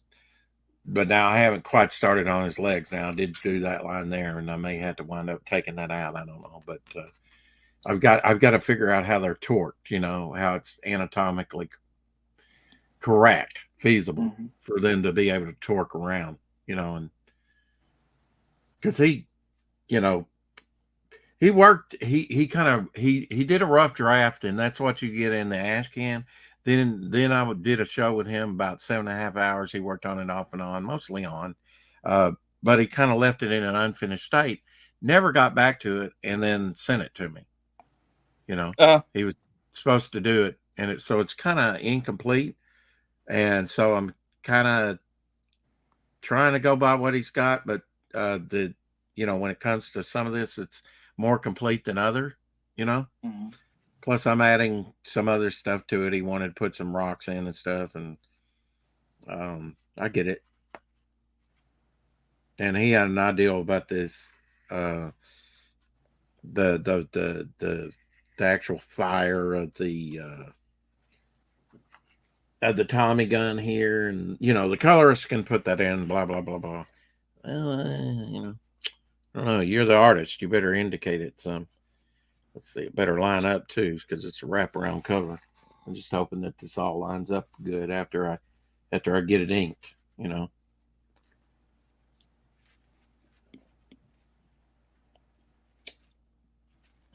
right, I guess I could ink this rock here.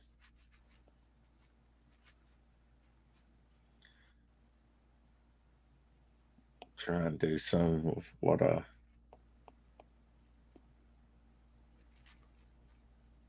did.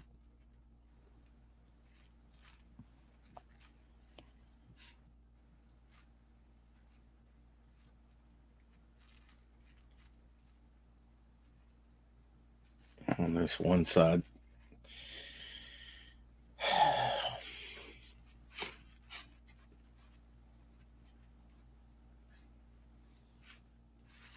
Good thing about my board here, I can kind of put these together and get a more complete picture.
Now we're getting to some inking.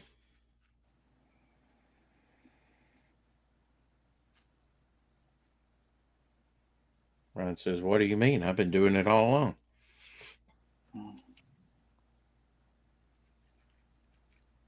I really like it. I like inking a lot. I do too. I think that's where it comes to life, my friend. And I like working traditionally. Yeah. I prefer it, you know. The more I draw on paper, the more I want to stay drawing on paper, you know. Well, there's definitely advantages. You know, you can sell the final product. Mm-hmm. And really, I think a lot of campaigns suffer because, you know, money wise, because they don't have original artwork on their campaign to sell. And I think that's a detriment to the campaign. Yeah. And I think, like, I really do.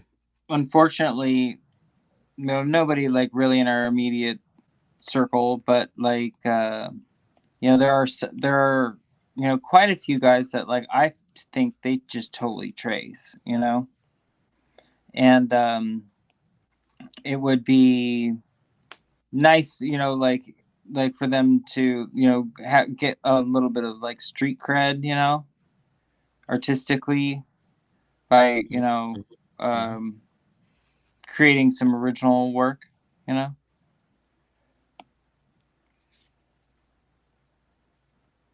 Tracing, eh? I think a lot of them. I think the high You mean majority in of the digital art? In the digital art? No, I just mean like the percentage of like independent comic books. Like I'd say like the majority of them are traced or, you know, and now like just AI generated completely. You know what I mean? Mm-hmm.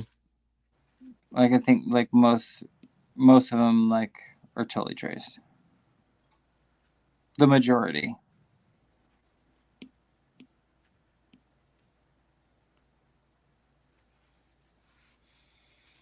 Or if not traced, at least like you couldn't, like you don't know how to actually draw. You know what I mean? Like without your computer, you're nothing. Mm-hmm. With that being said, like I said, I'd like to try my hand at digital. You know, It's easier. probably do some of that next year. Right now, I'm going to stick with the traditional work. Yeah, I like it. Like I have no like one book that I didn't get because I couldn't afford it, but I wanted it was this artist Tyler Kirkham. Do you know who that is?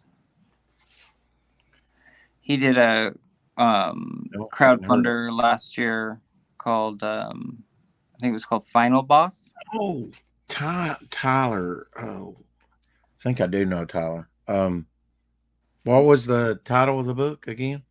Final Boss. Doesn't ring a bell, but So, well, anyways, Tyler's a very good artist, and he primarily works digitally. okay. And like him, for example, you know what I mean? Like, even though it's like almost all digital, like I could still, I know he drew it, you know, because like I've seen his work so much, and then like also it kind of like looks like it too, you know what I mean? Like, anyways, like what I'm trying to say is that his book, it was drawn totally digitally, and I still like it. Like I still find it appealing, would still read it and like that book, you know what I mean? Appreciate it. You know, like it doesn't have to be drawn on paper, you know. Oh, definitely not. But And there's some definitely prefer it. wonderful digital artists out there. I see nothing wrong with it. All right, dude. I'm feeling a little bit delirious. I think I need to go to sleep. Okay. All right. I'm sorry to have to bow out, but I think I gotta go to bed. Okay. Wimp. All right. All right, my man. No, thanks for coming in, and I appreciate it. Thank you for having me, and hopefully I'll hear from you soon with the pictures. Okay, did you check my last Gmail that I sent you to make sure you can access that? Because I sent 4 files in one message.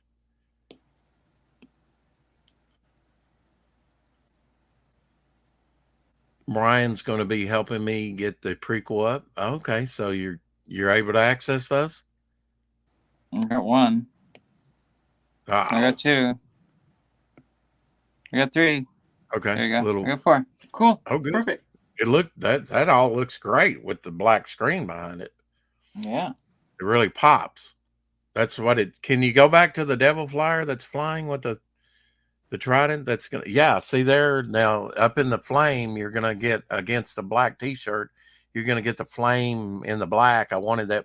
He really did a good job on that after flame, and I said, "Nah, that's too much. I want something simpler." You know.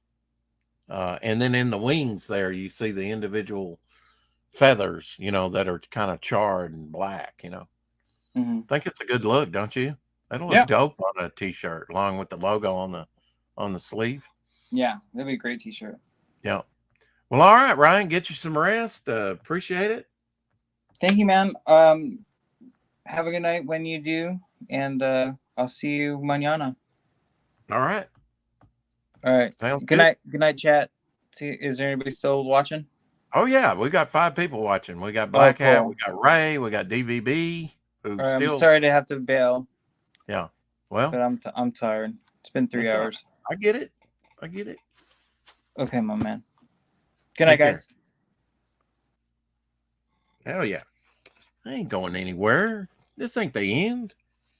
I got some more inking to do. Yeah, call me a glutton for punishment. Let's see. Trying to do some on TM. He's got so much to do. I don't know, the white stitching over the black costume. Still trying to figure out, and really I've got some stuff to go in there to the printer already. And I'm thinking, does he have a belt? I think he's got a belt on. I have to figure that out. I was doing some of the gunfire tracing over from the back to the front here. The idea was he is in the process of shooting his 1911 revolvers and sort of spinning around where the Tommy gun bullets don't hit him, which is Silver Bow's costume is bullet resistant. But there's and the colorist might have to put this in. That was the ideal of it anyway. That because his pistol's pointed the other way, right? They're not pointed the bad guys; they're pointed this way. It's because he's kind of spun around to get out of the line of fire of Cy Marco's Tommy gun, machine gun, but the flare of the pistols are still there, and then there's some flare indicated here, like he's gotten off a few shots himself. I don't know. There's a hell of bullets, exchange of bullets fire there. But I do need to figure out that, and there's some changes I want to make to Devil Flyer's helmet here, which I haven't approached, and the end of the trident, which actually goes over just the tip of it here on the back. The 3 things that besides the tracer fire, and I did add a couple rocks to connect their slaver's tongue and his arm, and just the tip of the trident, like I say, in this giant rock. You can see the rock. There's some more rock that was indicated by Vic on this, which kind of makes sense. I mean, he wanted to, it kind of gives them a background, gives them something to stand on. I don't know what's totally going on here. It's like we've got Kirby Crackle, but it's kind of opposite here. Like the bubbles are white on here, and then they're black on this. And some of this will be some of this will be cropped off, in printing. Not much, but some of it will be.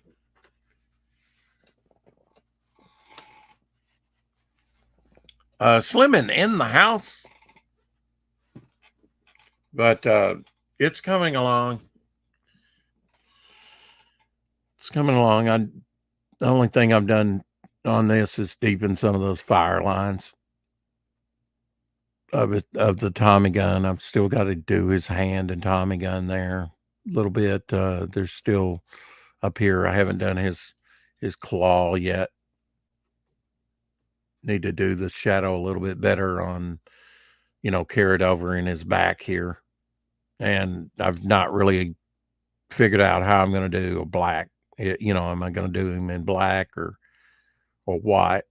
He's dressed in for the passenger there, which I may change the name of the passenger. I really wasn't that hot on that name. That was the name that Vic gave him, and it's not because he named him. It's just, one thing I would like to do with Silver Boa, which there's a modern and there's a retro Silver Boa,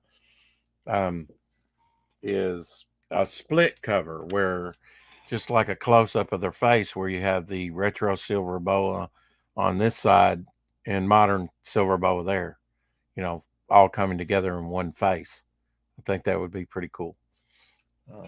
Thought that up a while ago. So maybe it'll come about. We'll see. That's one thing that I would like to do is do the covers first to a lot of these books. That'll kind of help me know where, the beats that I want to hit, which I've done that with the climax with issue 6. Dillard's going to have a cover on issue 6, wraparound cover, kind of a wraparound cover. And this is less complete. I'm going to have to really rework his helmet. I just want the stitching to look good. And I'm going to have to get some white out. I mean, I bought some of these jelly rolls and they're just not working. I've tried heating the tips. I mean, I'll continue to work on them, but this is the cover. I don't want to mess it up. My version of inking the cover, I thought I had the originals. I might as well ink it. And there's some, and I'm glad I did because I've added some rocks that wasn't in here and some Kirby Crackle and some other elements. And then when I get done with this, Peter Palmetti was supposed to ink it. I want to get mine done and show him mine and maybe discuss it with him a little bit so that he can, because some of this was rough laid in, not finished, sad to say, but I'm working with what I have. So, and trying to still remain true to what's here. Yeah, so I'm still trying to make decisions about, okay, what I want to do in certain areas. Because Sea Demon is torqued around too much. Looks dramatic. First glance. In fact, I inked some on it. But it's like, I get to looking at it, I'm like, yeah, his back can't torque around there. Here's his hip, and look how his back is. And same way here, this is just roughly laid in though. This is going to be easier to fix. But like Sea Demon, if you look at him, he's torqued around too much. His spine is where his hip is. There's you can't do that. Unless he's a stretchy character, right? Like Mr. Fantastic or Plastic Man.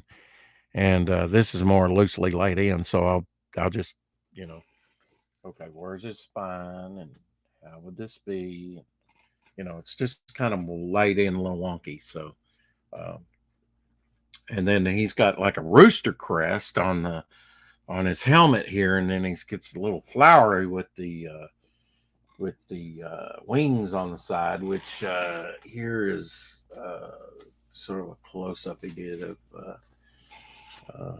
let's see. There it is. more one solid thing there, and not so it's more one solid. Which, when I started, I mean, Sea Demon back in 1993, I gave him the Yondu like thing, right? Well, then we're advanced to 2017. I use the same device, you know, sort of Yondu crest. Here he has him more like a rooster type thing. So, and that's all in pencil. So I can fix that. And then he's really went heavy on the. That's one thing about his. He's a little inconsistent, but I mean that's why you do have model sheets and stuff like that. And say, well, that's kind of off model. Some of the variants I don't mind. You know, because it can lead into other. Head fin. There you go, head fin. That's right. His head fin is kind of you know broken apart, and it needs to be one thing. But yeah, Sea Demon first did the head crest thing, and that was Guardians of the Galaxy Yondu uh, reference. Um, and but yeah, got a bunch of characters. Will they be in the prequel? No, but that's another thing with this wraparound cover. Unless I just put like a pinup or two, not everybody was going to make it into the Devil Flyer #1, which this was the wraparound cover for. And this is just my version of inking it. And even if I don't use it as an outer cover, and I'm not saying that I'm not going to, we'll see. Um, it can still be published inside, kind of like what I did with the Ashcan. And it might be neat to publish them, like double page spread, and then have. I don't know how that would look reduced down. I just have to see. It will be magazine size, but it would be kind of neat to have Peter's and then mine, and do a comparison, on the same 2 pages. I don't know. That's just an idea that just come to me, but that would be pretty sweet. So I might have her run off something like that and see what it looks like. Um, I don't know. We'll see. I'm happy. I have to, I think especially with the colorist, that's when it's going to pop, because you get both these together with, and there's kind of a lot of space in between there. And I know you can't see that because of the glare. I apologize. But and there is Kirby crackle going on. If you put like an energy burst behind all these figures and stuff, this thing's gonna pop. We'll see, and that's in the coloring stages. I think it'll turn out to be pretty dope once it's colored. Uh, certainly with doing the prequel now, I might be able to fit all these characters in there. Definitely the Killer Clown will be in there. Probably a reference to Cy Marco, and so Slaver's slated to be in there. I think probably definitely just thinking of the villains here. All the heroes are going to be in it. In fact, in Devil Flyer #1, if I can work it out, TM will be introduced in Devil Flyer #1. Now, he wasn't slated to, but now that I'm getting the prequel, I'll be able to add some of these characters. I don't know if the passenger, that's kind of iffy, if they that and Slaver, I've got to. I think I can come up with something, definitely. And doing the prequel is going to help me get the elephant that's I've said it before. It's going to help get one message. You sent me a message, Ray. Let's do Jeremy's up there. Jeremy's picture. Woo funny. Okay, I'll take a look at that.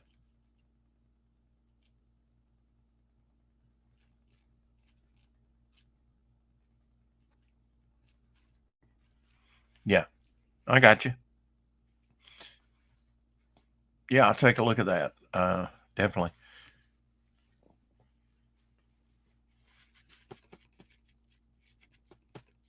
Would love your input. I'll give you my input. Yeah, I'll take a look at it and give you my input for sure. The light is so dim in here, and I've got to do something with that. Seems to be a white spot in this dark area. I don't know why, what that would be. That's easily taken care of. Just don't know why those spots are there. How they even cropped up, to tell you the truth.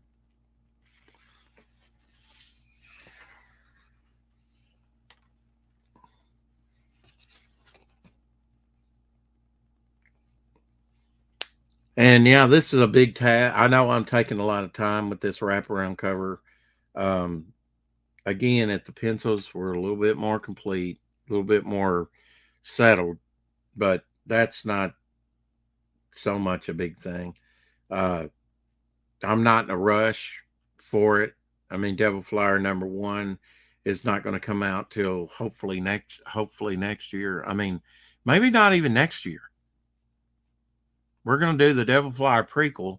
Then probably, depending on how this campaign goes, if it does gangbusters, Devil Flyer #1 may come along quicker. But one book that I definitely want to get to is Momentum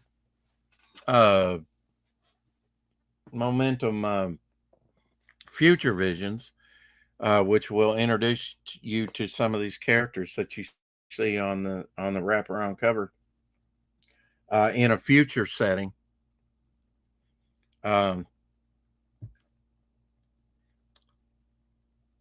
Been thinking about today, giving Vic the pages, because I already have him paid for the pages.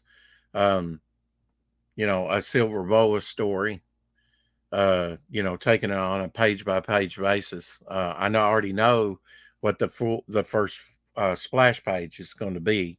I could be more economic with that, but I like splash pages. I like big, and yeah, you don't necessarily have to. You can convey the idea in a smaller panel, and don't have to take up a whole page. But I don't know. I'll think it over. The story is called, would be in the Future Visions, and that would be the last. What was I calling it? The death of Silver Boa is the title of it. So your introduction to at least the retro Silver Boa is, how does it get killed? When is it? What's the setting? What's the circumstances? So your introduction to the character is set in his future or past, probably 1959 is what or early 60s. It'll be around that time period. And he's been fighting since the 30s, 40s, 50s. So he's getting a little aged. It's like a Dark Knight story. And then, of course, there's the Shadow's Kiss story, which introduces you to a brief story that introduces you to her character. And then there's going to be the story that is one of my personal favorites. Can't wait to get to that. And which is introduces you to a future Bog, future Bystander, future Dirty Joe, and to some villains. And that's your first look at a lot of these characters. And that's what I like about it. It's in a future setting. Because in the prequel, you're not going to get every character that you would in, say, Devil Flyer.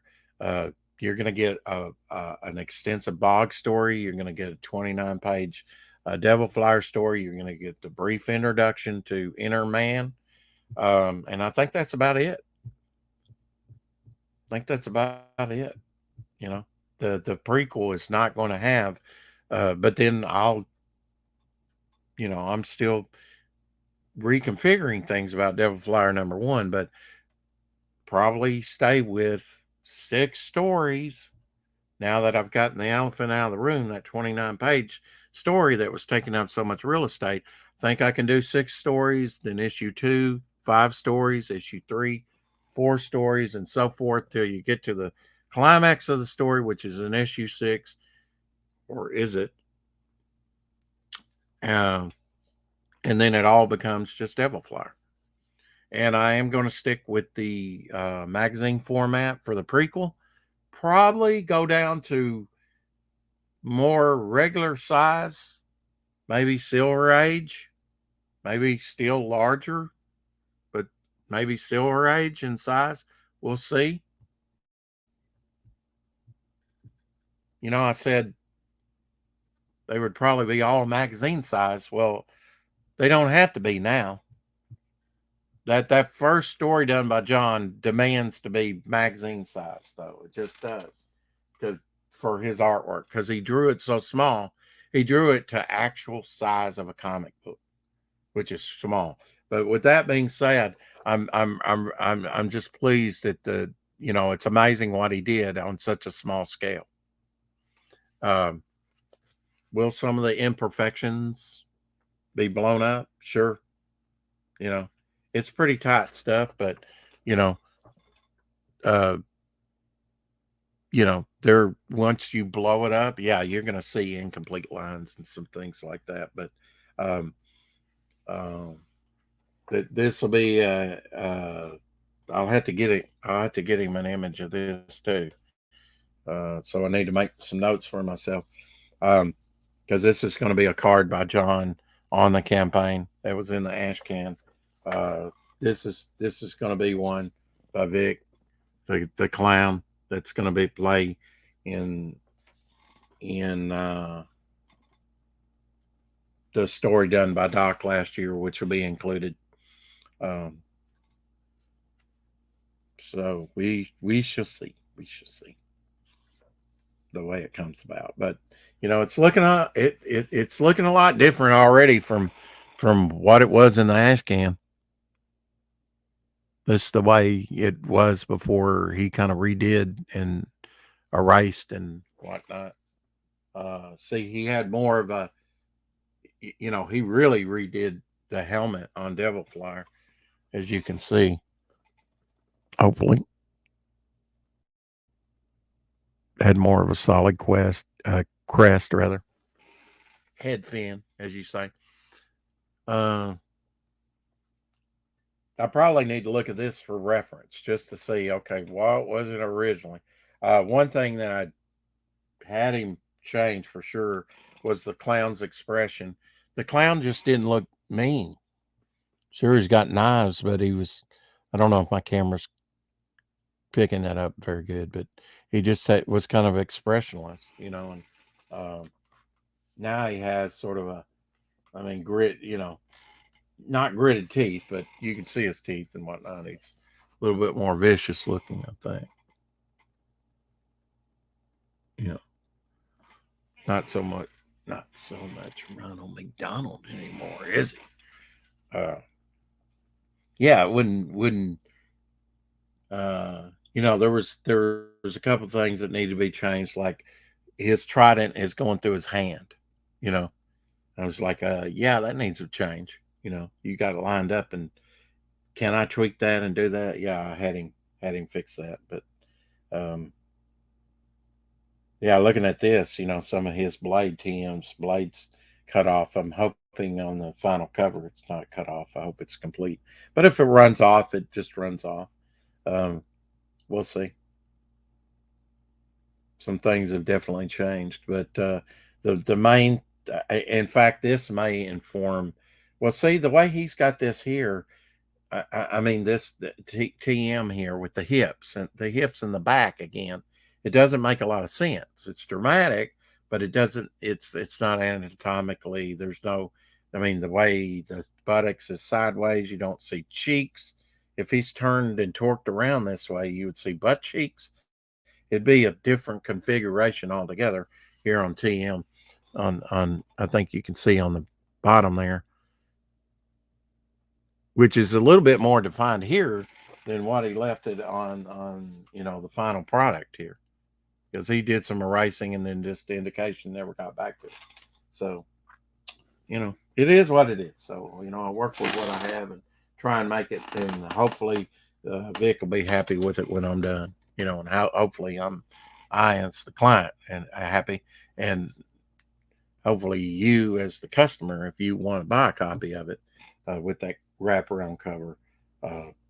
Glad I'm starting the traditional wraparound covers. There's so much you can do with a wraparound cover. You get more, double the space. All the on the Climax issue 6, they're all going to be wraparound cover. Dillard's less so, but it's going to be. I'd still calling it a wraparound cover. Yeah, you'll have to wait and see. It'll be years in the making. But like I say, if we do well, we're gonna advance as quickly as we can. As the finances hold out, we're gonna advance as quickly as we can and try and give you a good product. How close are you to launching the campaign? I'm looking at a final date, Ray. Now, I mean, you the chat can. I thought about a Thursday launch, which is on my birthday, November 2nd. But, some people get paid Friday. I'm not really looking at, I mean, that was Jason Bascom telling me that. And I was like, yeah, that makes sense. And it's not on the weekend. So, and I know Sundays are kind of busy, usually we watch The Chosen and, so that would preclude either that or we could go early or even later. Well, after that, I'll be promoting. Need to be lining up some shows to go on now, but I need to set a date. I was thinking November. I could do it right after my birthday, which is on Thursday, November 2nd, and do it on, say, Saturday the 4th. Really don't want to get into the holiday season, but the campaign's going to be running during the holiday season and then in demand first part of next year.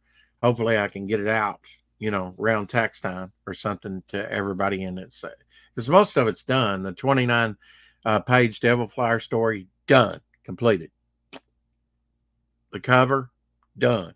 It's done. I'll have to design a back because it's not a wraparound cover. That's just around the corner. Yeah, it's nice. Yeah, we're getting, Ryan's going to be working on the campaign with me to get it up, and he's doing his own. His is we're going to launch his campaign, the Black and White Octagon, which is going to have additional material in it. Can't tell you how many pages, probably at least 4 pages of like the head sketches he did. I think I showed you mine earlier. Had to dig it out now. Back there. No. Yeah, I mean, I got him to do me a wraparound cover for issue 6. This is going to be in but I need to know where I'm going. I already have the ending of issue 5 and the lead in to issue 6 and kind of the climactic, but just him putting Sweet Baby, or not, is it Sweet Baby? Baby's Kiss. Let's see. I get those Baby's Kiss, which will be in Japanese. She's a Yakuza assassin. I thought, well, she's a villain. What's she doing there? And it opened up a whole storyline. It's like, oh, yeah. I have some villains. I had never considered that. Villains fighting with the heroes to stop a great evil from destroying the earth. Then issue 7, what can we do to top all that big story arc that you've been waiting for a long time? Devil Flyer's origin, which is going to be tightly knit. I mean, in with the ending. like I say, is issue 6 the end of the story? No, probably not. Probably not going to be. So you're going to directly, you'll want to get issue 7. You'll want to explore the mind and what's going on. When you find out what happens to our hero at the end of issue 6, uh, you're going to go on to issue 7, and you're going to get the origin story of Devil Fire finally. And that may run for 2-3 issues. I don't know. Might be able to conclude it all in that issue 7. I'm always looking for where do you go from there. But I'll be glad to get out the prequel right now. But the prequel's coming, and it's coming around my birthday. So, I can't wait. I'm starting to heat up and get excited. I already got the design, like, for t-shirt, which will be offered probably up on the campaign. I already got a couple cards ready. Got to finish the clown here so that Carol can color it. And then this will be a trading card, the clown killer, killer clown, however you want to say it. There'll be, I have a tank ferret card with Cy Marco, which goes up against Devil Flyer. He's a mobster. He's tied in. Maybe I'm giving away too much away. I don't care. I like to give away the baked goods. He's tied in with her. See, she's not in modern times. She's back in the 30s and 40s. So for her to be in this event, she has to travel through time. Oh, yes, there's time travel. Yep. Yeah, there's all kinds of things. There's characters going to be coming from the present to the past, from the past to the future, whatever. I mean, people, characters, stories from the future told in Momentum Future Visions, and there'll probably be a Momentum Future Visions number 2. If these books do well, there'll probably be a continuation of that. I'm really jazzed on that. That's kind of like my what if book. That I love that I'm giving you your first glimpse of some of these characters like 250 years in the future. One of the stories. One of them set in the recent past. One of them set in our past, but his future, which is the death of Silver Boa, set in maybe 1959, early 60s. I'm saying 1959, but we'll see. But and that'll be the 3 stories. There'll be 3 stories in them that I know of right now. I think that'll be sufficient because I want the one that's set in the 250 years, and it's an all-out battle royale. People will die. Heads will roll. And so, the heroes are going to gotta come in and stop them. And dun dun dun dun. It has the ending. It has the Planet of the Apes ending to it. Oh, you blew it up. You didn't see that coming. Couple twist at the end of that story. That's why I can't wait to get to it. But before we do that, I mean, depending on the finances, I'm gonna need to do the prequel to do pretty good just to get the prequel finished, which it's I don't know, 80% done. I mean, the Devil Flyer story totally done. Lettering's done, inking's done, art's done, the cover is done. I'll have to design a back cover for it. What I want on the back. The content page, it just needs to be lettered. Showed you the content page tonight. Done by John Dillard. He's got a 2-page Interman story in it. Yeah, I'm getting excited. Doc Blaylock, he's got right now he's sitting at 15 pages, and there might be 2 or 3 more pages by him. I don't know, and that's all bog material.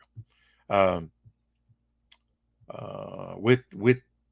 now that's not the only character in bog, because Bystander my cosmic watcher type character is in that. And Dirty Joe, is Dirty Joe in there? Let's see. No, there's Inner Man, there's Devil Flyer, there's Inner Man, there's Bog with the bystander, and another character that's introduced, a vampire. I'll tell you that right now. Got to get the vampire in there. People like vampires. Stick a vampire in there. That's part of the origin of Bog, because you'll get the origin of Bog in the prequel. You want more Bog, you're going to get like 15 pages slated right now. You know, um, I'm going to be trying to work in the meantime and helping myself out on the art chores and doing a Bog story. Maybe I will do the next Grave Tales. I've got a great artist with Doc Blaylock, but I need to help myself out. I might be able to reassign him to do something else. You know, I did definitely have used Doc quite a bit, you know, and will continue to do so. But he's, you know, his own brand's starting to heat up. He's getting ready to. Damn Dirty Thing is on sign up right now. Yeah, you need help with the merch stuff. Happy to help, advise, etc. Cool. Yeah. Yeah, like I say, I'm giving it a real thought. I'm waiting till my last paycheck comes in, which will be at the end of, I guess, the end of this week. If I don't work tomorrow night or Wednesday night, I'll only have 1 day paycheck, and that'll probably be my last paycheck. Man, it's already the 10th. I've probably gotten my last day, because usually it's the 8th, 9th, or 10th that they stop. And really, mosquitoes aren't bad. They're probably done for the season. They just haven't told us officially. Uh, so actually, that's the earliest. I lost like about a month's work or a month and a half. I don't know, but it was, by signing on late. By help, I advise, I mean help at no cost. Laugh out loud. Yeah, definitely. We need to get together, Ray, and talk behind the scenes, and because who likes to talk business in front of everybody else? Not that we're trying to keep secrets, but let's say I was saying, I'm making a Devil Flyer toy. Well, I don't want to tell you my cost.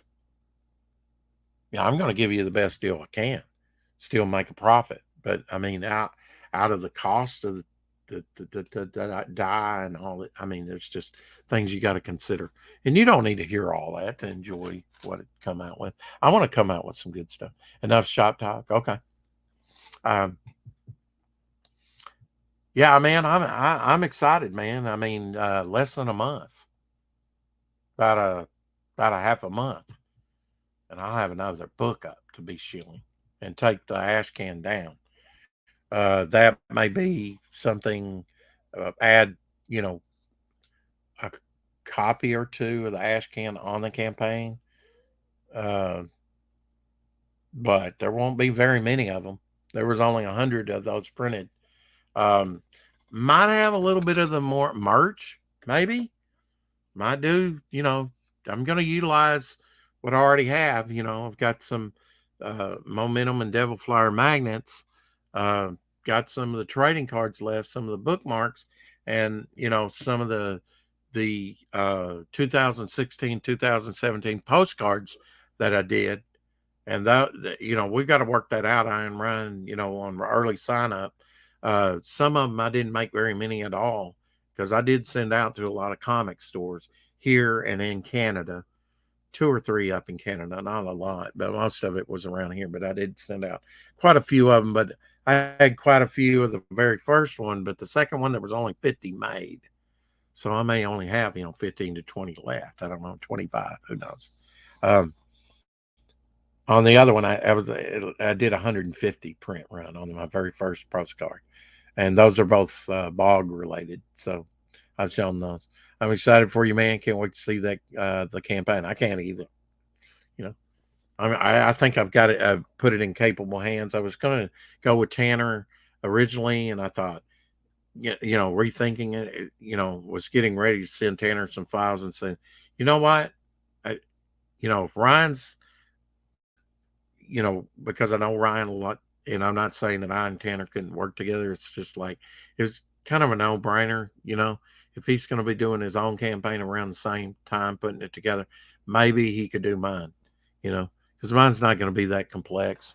It'll be added to as we go along. Um, I know I've got 2 covers lined up right now, but I would definitely like to have a variant cover, either by Shelby Robertson or, um, you know, I've got a few others just drop named Dan Lawless, uh, Russ Leach. Uh, I don't know. The possibilities are, I mean, there's a lot of good artists out there, but uh, yeah, I'm definitely, you know, maybe second 30-day boost. Don't know how we're going to set it up, if we're just going to put uh, if we're going to put it open ended, or the initial funding. It will get funded because do a line of cocaine. Okay. Um, Coming in from Twitch. So if you don't see their comment, that's, yeah. Yeah, I probably need to do a line of cocaine. You know, then I really would be up all the time. But yeah, getting. Oh, here's that Ryan drawing from Ryan again. You know, he knocked it out of the park. I mean, you know, for people who signed up, get a T-shirt just for signing up for Octagon. Wow, you know, all hand done, hand silk screen by him, and then a headshot. Now mine's a little larger, but I mean, he did full of blue on drawings and inks, you know, not just little head sketches. You know, Ryan's really, you know, he's going to go places. And that's one reason I've latched onto him and had him do a wraparound cover and working on another elements, you know, for the collage cover with the other characters. In fact, you know, after seeing his sweet baby on the wraparound cover, you know, just had to have him do me a single shot of the same character, you know. And he's going to do another female character for me, Midnight, my Western female character, Midnight. And Tank Ferret's done a couple for me. He's done 2 ton, and then a speedster that I haven't named yet, who's a bad guy. Can't wait to get to the character book, because that's going to be good reference for any artist I want to hire, you know, for reference. As in silk screening, etc. Yeah, he did his own silk screen. Yeah. Shirts. Printing. Is he handling the printing of the shirts? No, he's not handling the printing of the shirts. He just did this, you know, did about 18, 19 of them for sign up, and one for himself for sign up. So, no, the shirts are going to, I haven't even priced the shirts and whatnot. So we're going to have to work all that out, you know, where we're going to get it printed up, good quality shirt. Just got the design from John Dillard. So, you know, a little bit ago, you know, but it's going to look dope. I've already went over there. We've already went over there together and looked and seen what it would look like on a black t-shirt. It's going to look good, you know, and I think Ryan showed you, you know, there at the end, what it looks like up against black. It's going to look good. You know, probably a little bit more expensive, you know, to put the logo here on the sleeve, but that's what I want. You know, I want something that I can get several shirts and wear them, you know, just like I'm wearing Ryan's. I can have a Devil Flyer shirt, you know. That's going to be dope. That's going to be good advertisement every time I come on here with a Devil Flyer shirt. I won't wear it every day, but it will be cool to be able to, you know, something that somebody can wear with, you know. I'll have to get one my mother's size. She's probably not a t-shirt wearer, but if I get it big enough where it's not too unseemly, she might even wear it around the nursing home. Don't really, assisted living, you know. She loves it over there. She's just right behind this bookcase. She's across the street. She was only like 5 minutes in this direction from me. But now that she's sold her home and moved over here 2-3 years ago, I don't know, it's been a while. Print on demand has the all over print options. See, now I don't mind print on demand merch. Don't mind that at all. But when it comes to the books, like Mr. Chrome Dog was talking about today, yeah, I think you need to let people know if it's a first, second, third printing, whatever, 15th printing. Some of these books, especially, I mean, some of the ones that have been around forever, like Furry Freak Brothers or Zap or something, they might be 30, 40 printings of that, of some of those undergrounds. I've seen 5th printings done by Marvel or more, 6th printings. Print on demand has the all over print options where you can custom place the logo where you want it. Yeah. If you've got a printer in mind, it'll be better. Just depends on volume, I guess. Yeah. Yeah. Merch only, not books. Yeah. Yeah. I mean, I like to know what, is it a first edition, second, third, fourth? I like to know that. I think most collectors like to know that. If they can get a first printing, hey, I think it's great when you level up. Like I think Godlike leveled up. He had a very good reason to do a second chance offer on Fund My Comic with Godlike, because he got had the Del Keown cover. I think that if I got a Del Keown cover, hell yeah. One of these days, maybe I will. You just never say never, I said that with my collecting. I said, I probably never, till I'm later in life and Daddy Warbucks got some bucks behind me, be able to get an Avengers #1. I've already got an Avengers #1 and sold it because it wasn't the condition I wanted. Hated to get rid of it, but needed the money. I flipped it. I've had a #2 that went to my ex-wife or somewhere. Batman #7 that went to my ex-wife. Some young men, early golden age stuff, had those. That went to my ex-wife. My lawyer didn't even fight for that stuff. Oh, I hate that. But considering what was coming down the pike, I guess I got off okay. Told him, if you don't talk to her and strangely tell her to return my van in the condition it was, yeah, it was scratched, probably key scratched, and behind the driver's seat, oh, it was an accident. There was a paint spill on the carpet. Could have been a lot worse. She could have about totaled it probably. And here's your van back. It was bad enough as it was.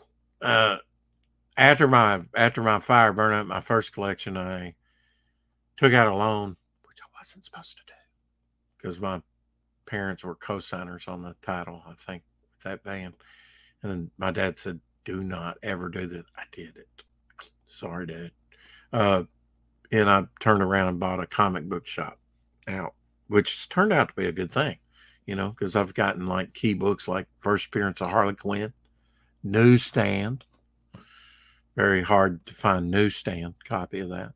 It's not too hard to find now, but get you a good 9.8 of it now. You'll be glad you did. If they ever do anything with that, I don't know what's going to happen with DC and Marvel Comics.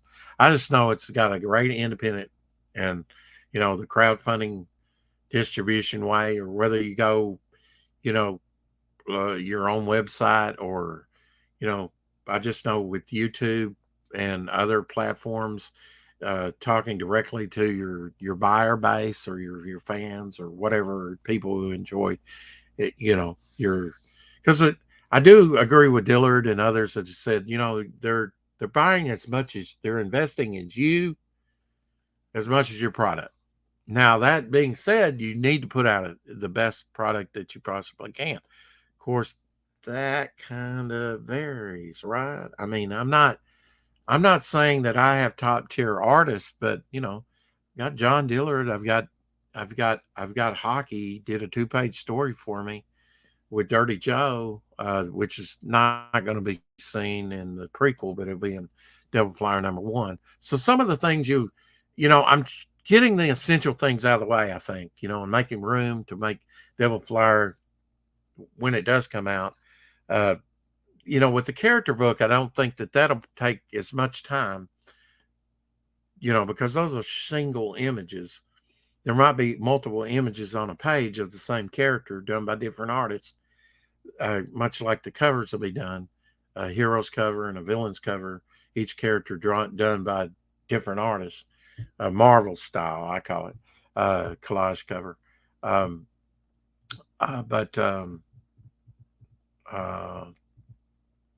then if we get the character, good reference book out of the way, then I think go into the Momentum Future Visions, because all that has to be done from when the concept of that came about.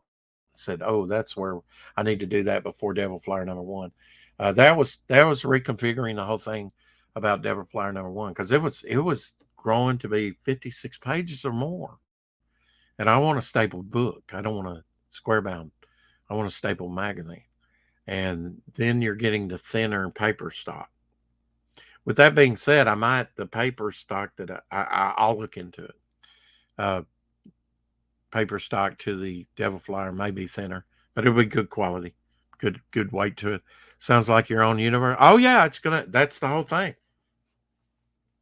I've got over, I don't even know how many. I know one time I counted 120 viable characters, and I've created a bunch since then that other artists have drawn already. Because Sweet Baby's not that old. I created her last year. Shadow's Kiss is new. Created her last year. TM's new. Created him last year. It's a Lemons. Hey, it's a. So yeah, morning to you. Yeah, I better go to bed. I've got a day ahead of me. I've got to go mail one item. Probably pick her up a few more meals at the store, which is right there by the post office. Go to the unemployment office. I hope I get that done today. The sooner I get it done, the better. But I may put it off to Wednesday, but no more than Wednesday. We'll see. We'll see. What else I got to do? Oh, go to the printers. I've got to square some things and get her sending Ryan some files first off, and then there's some other things that get her running on doing. Should have need to finish this. There's not very much done to do that. Then she can scan this and send that to Ryan too, because this will be up on the campaign. Original artwork will be for sale. Some of Doc Blaylock's artwork will be for sale on the prequel, so we'll have original artwork. I've got one piece from Tank Ferret. Needs to be scanned. Don't think she scanned that yet. I'll have to ask her. And that'll be a trading card. There'll probably be a trading card. We'll have stretch goals, I think. There'll be my MailChimp is up. Well, it's not up yet, but it will be if you want to sign up for it. Just for your information, that link I DM'd you is still under construction. It's not. Gotcha. Hey, Tree Goblin. If I didn't say morning, I think you were in here earlier, weren't you? Were you? Were you in here earlier? Maybe not. Maybe that was the 4 o'clock shadow I was thinking of. But we definitely had a plethora of people in here tonight in the chat. Appreciate everybody coming in. Keep collecting. Yeah, I mean, keep watching this channel for more Devil Flyer news, because we're getting ready to launch in about a half a month or sooner. Nothing set in stone. Might do it in October. before my birthday, but depends on how things develop. Uh, yeah, I'll be helping Tank out in the near future. That's cool. Well, he had a bad health scare recently. So, but yeah, I mean, Ray, did you see Tank Ferret's work that he did for me? He's done a couple characters for my character book, which this is going to be one from Ryan, and then he'll be doing Midnight, another character. I'll probably draw a Bog myself because I would like to be on a cover, get some of my work on a cover. This way I can be on there. Yeah, it was awesome. Okay. Yeah, I'm glad you enjoyed the show. Appreciate you coming in. These inking streams always get good views. I always appreciate the interest. Yeah, I hope that you will give me a chance. That's all I'm asking. With the prequel, um,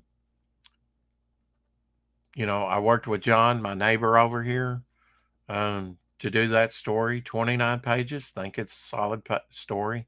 I don't think that there's a lot of dialogue. I think most of it's told in pictures, but there's some quippy dialogue in there. But I said, this isn't enough to show my chops. So I started adding the backstories.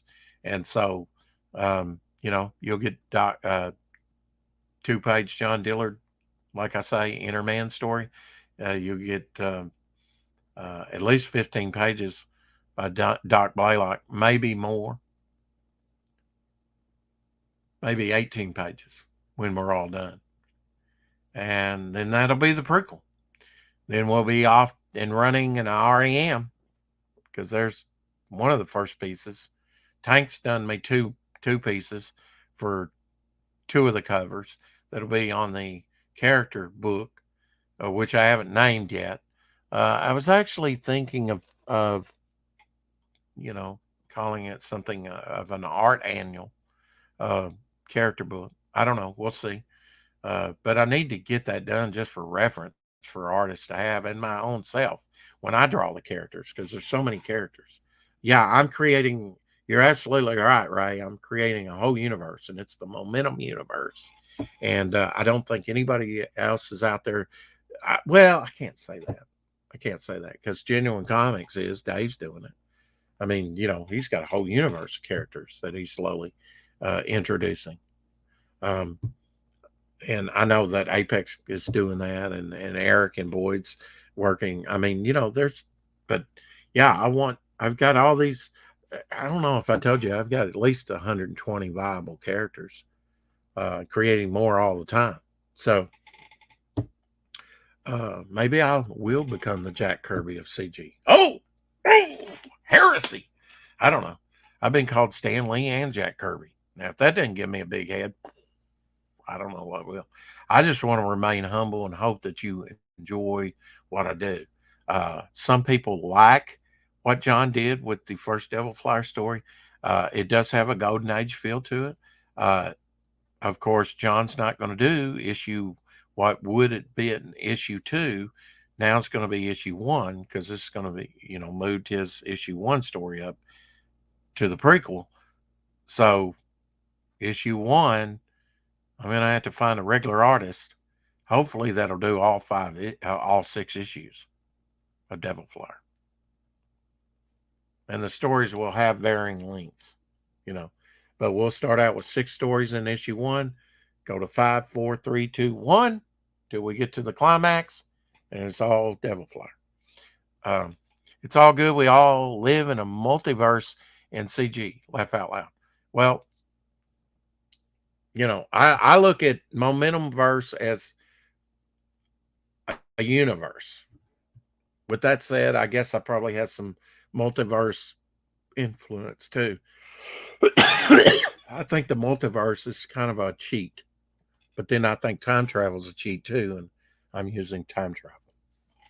So find the way to make it to go to Europe in an affordable way, and I'm on board. Then I already am. Okay. Well, now, with that, I'm going to try and make it as cheap for the international buyers as possible.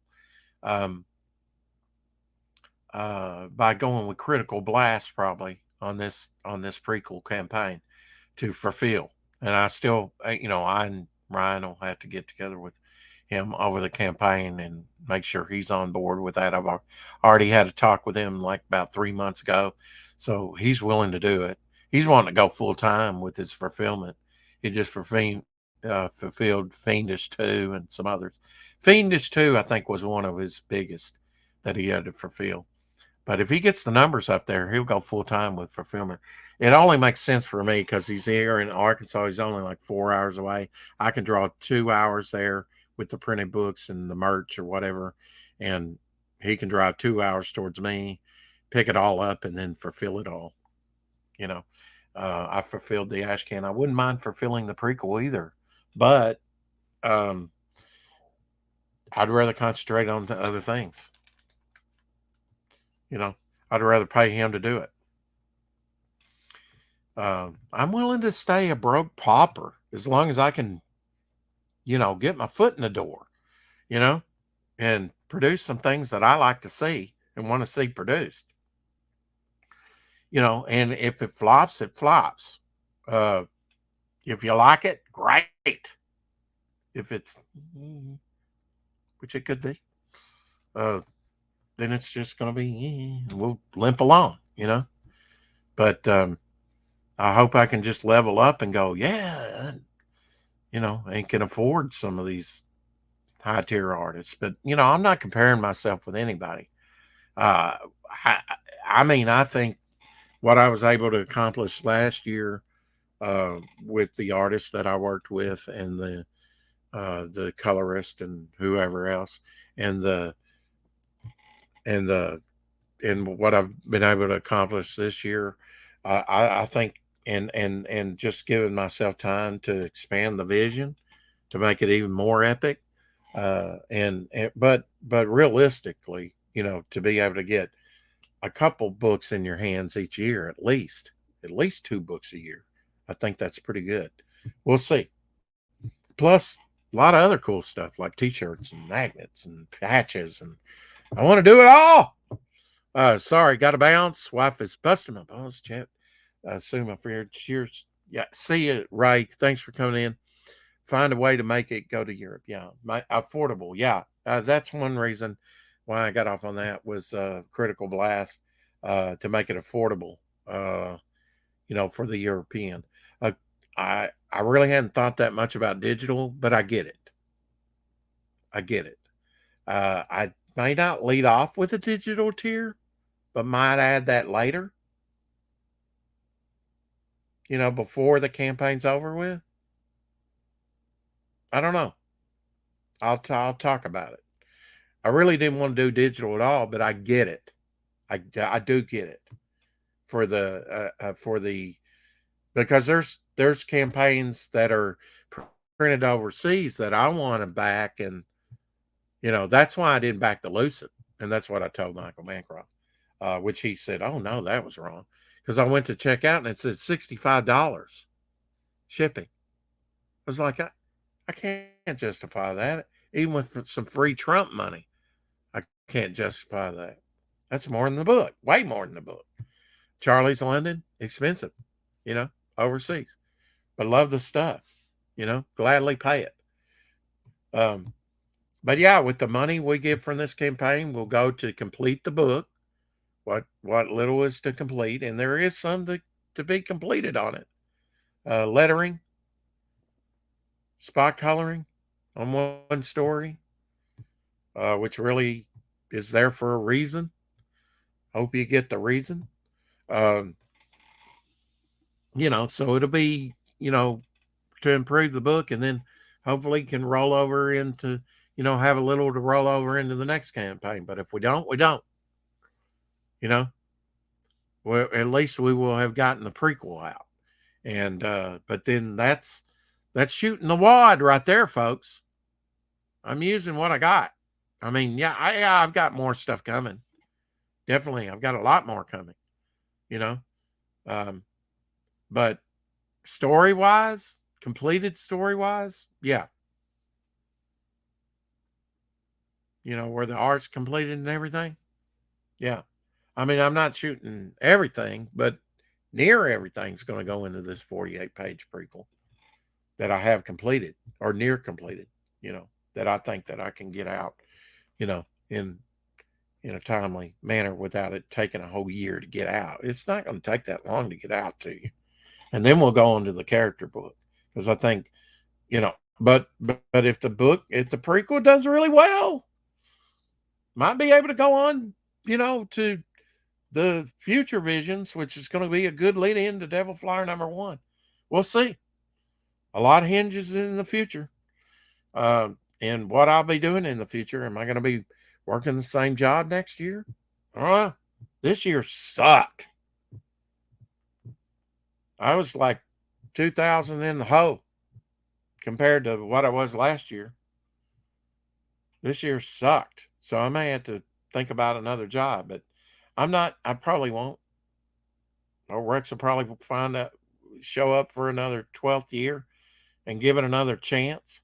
And then if next year sucks too, then we're going to have to do something different. But by then, hopefully my publishing empire will be off and running.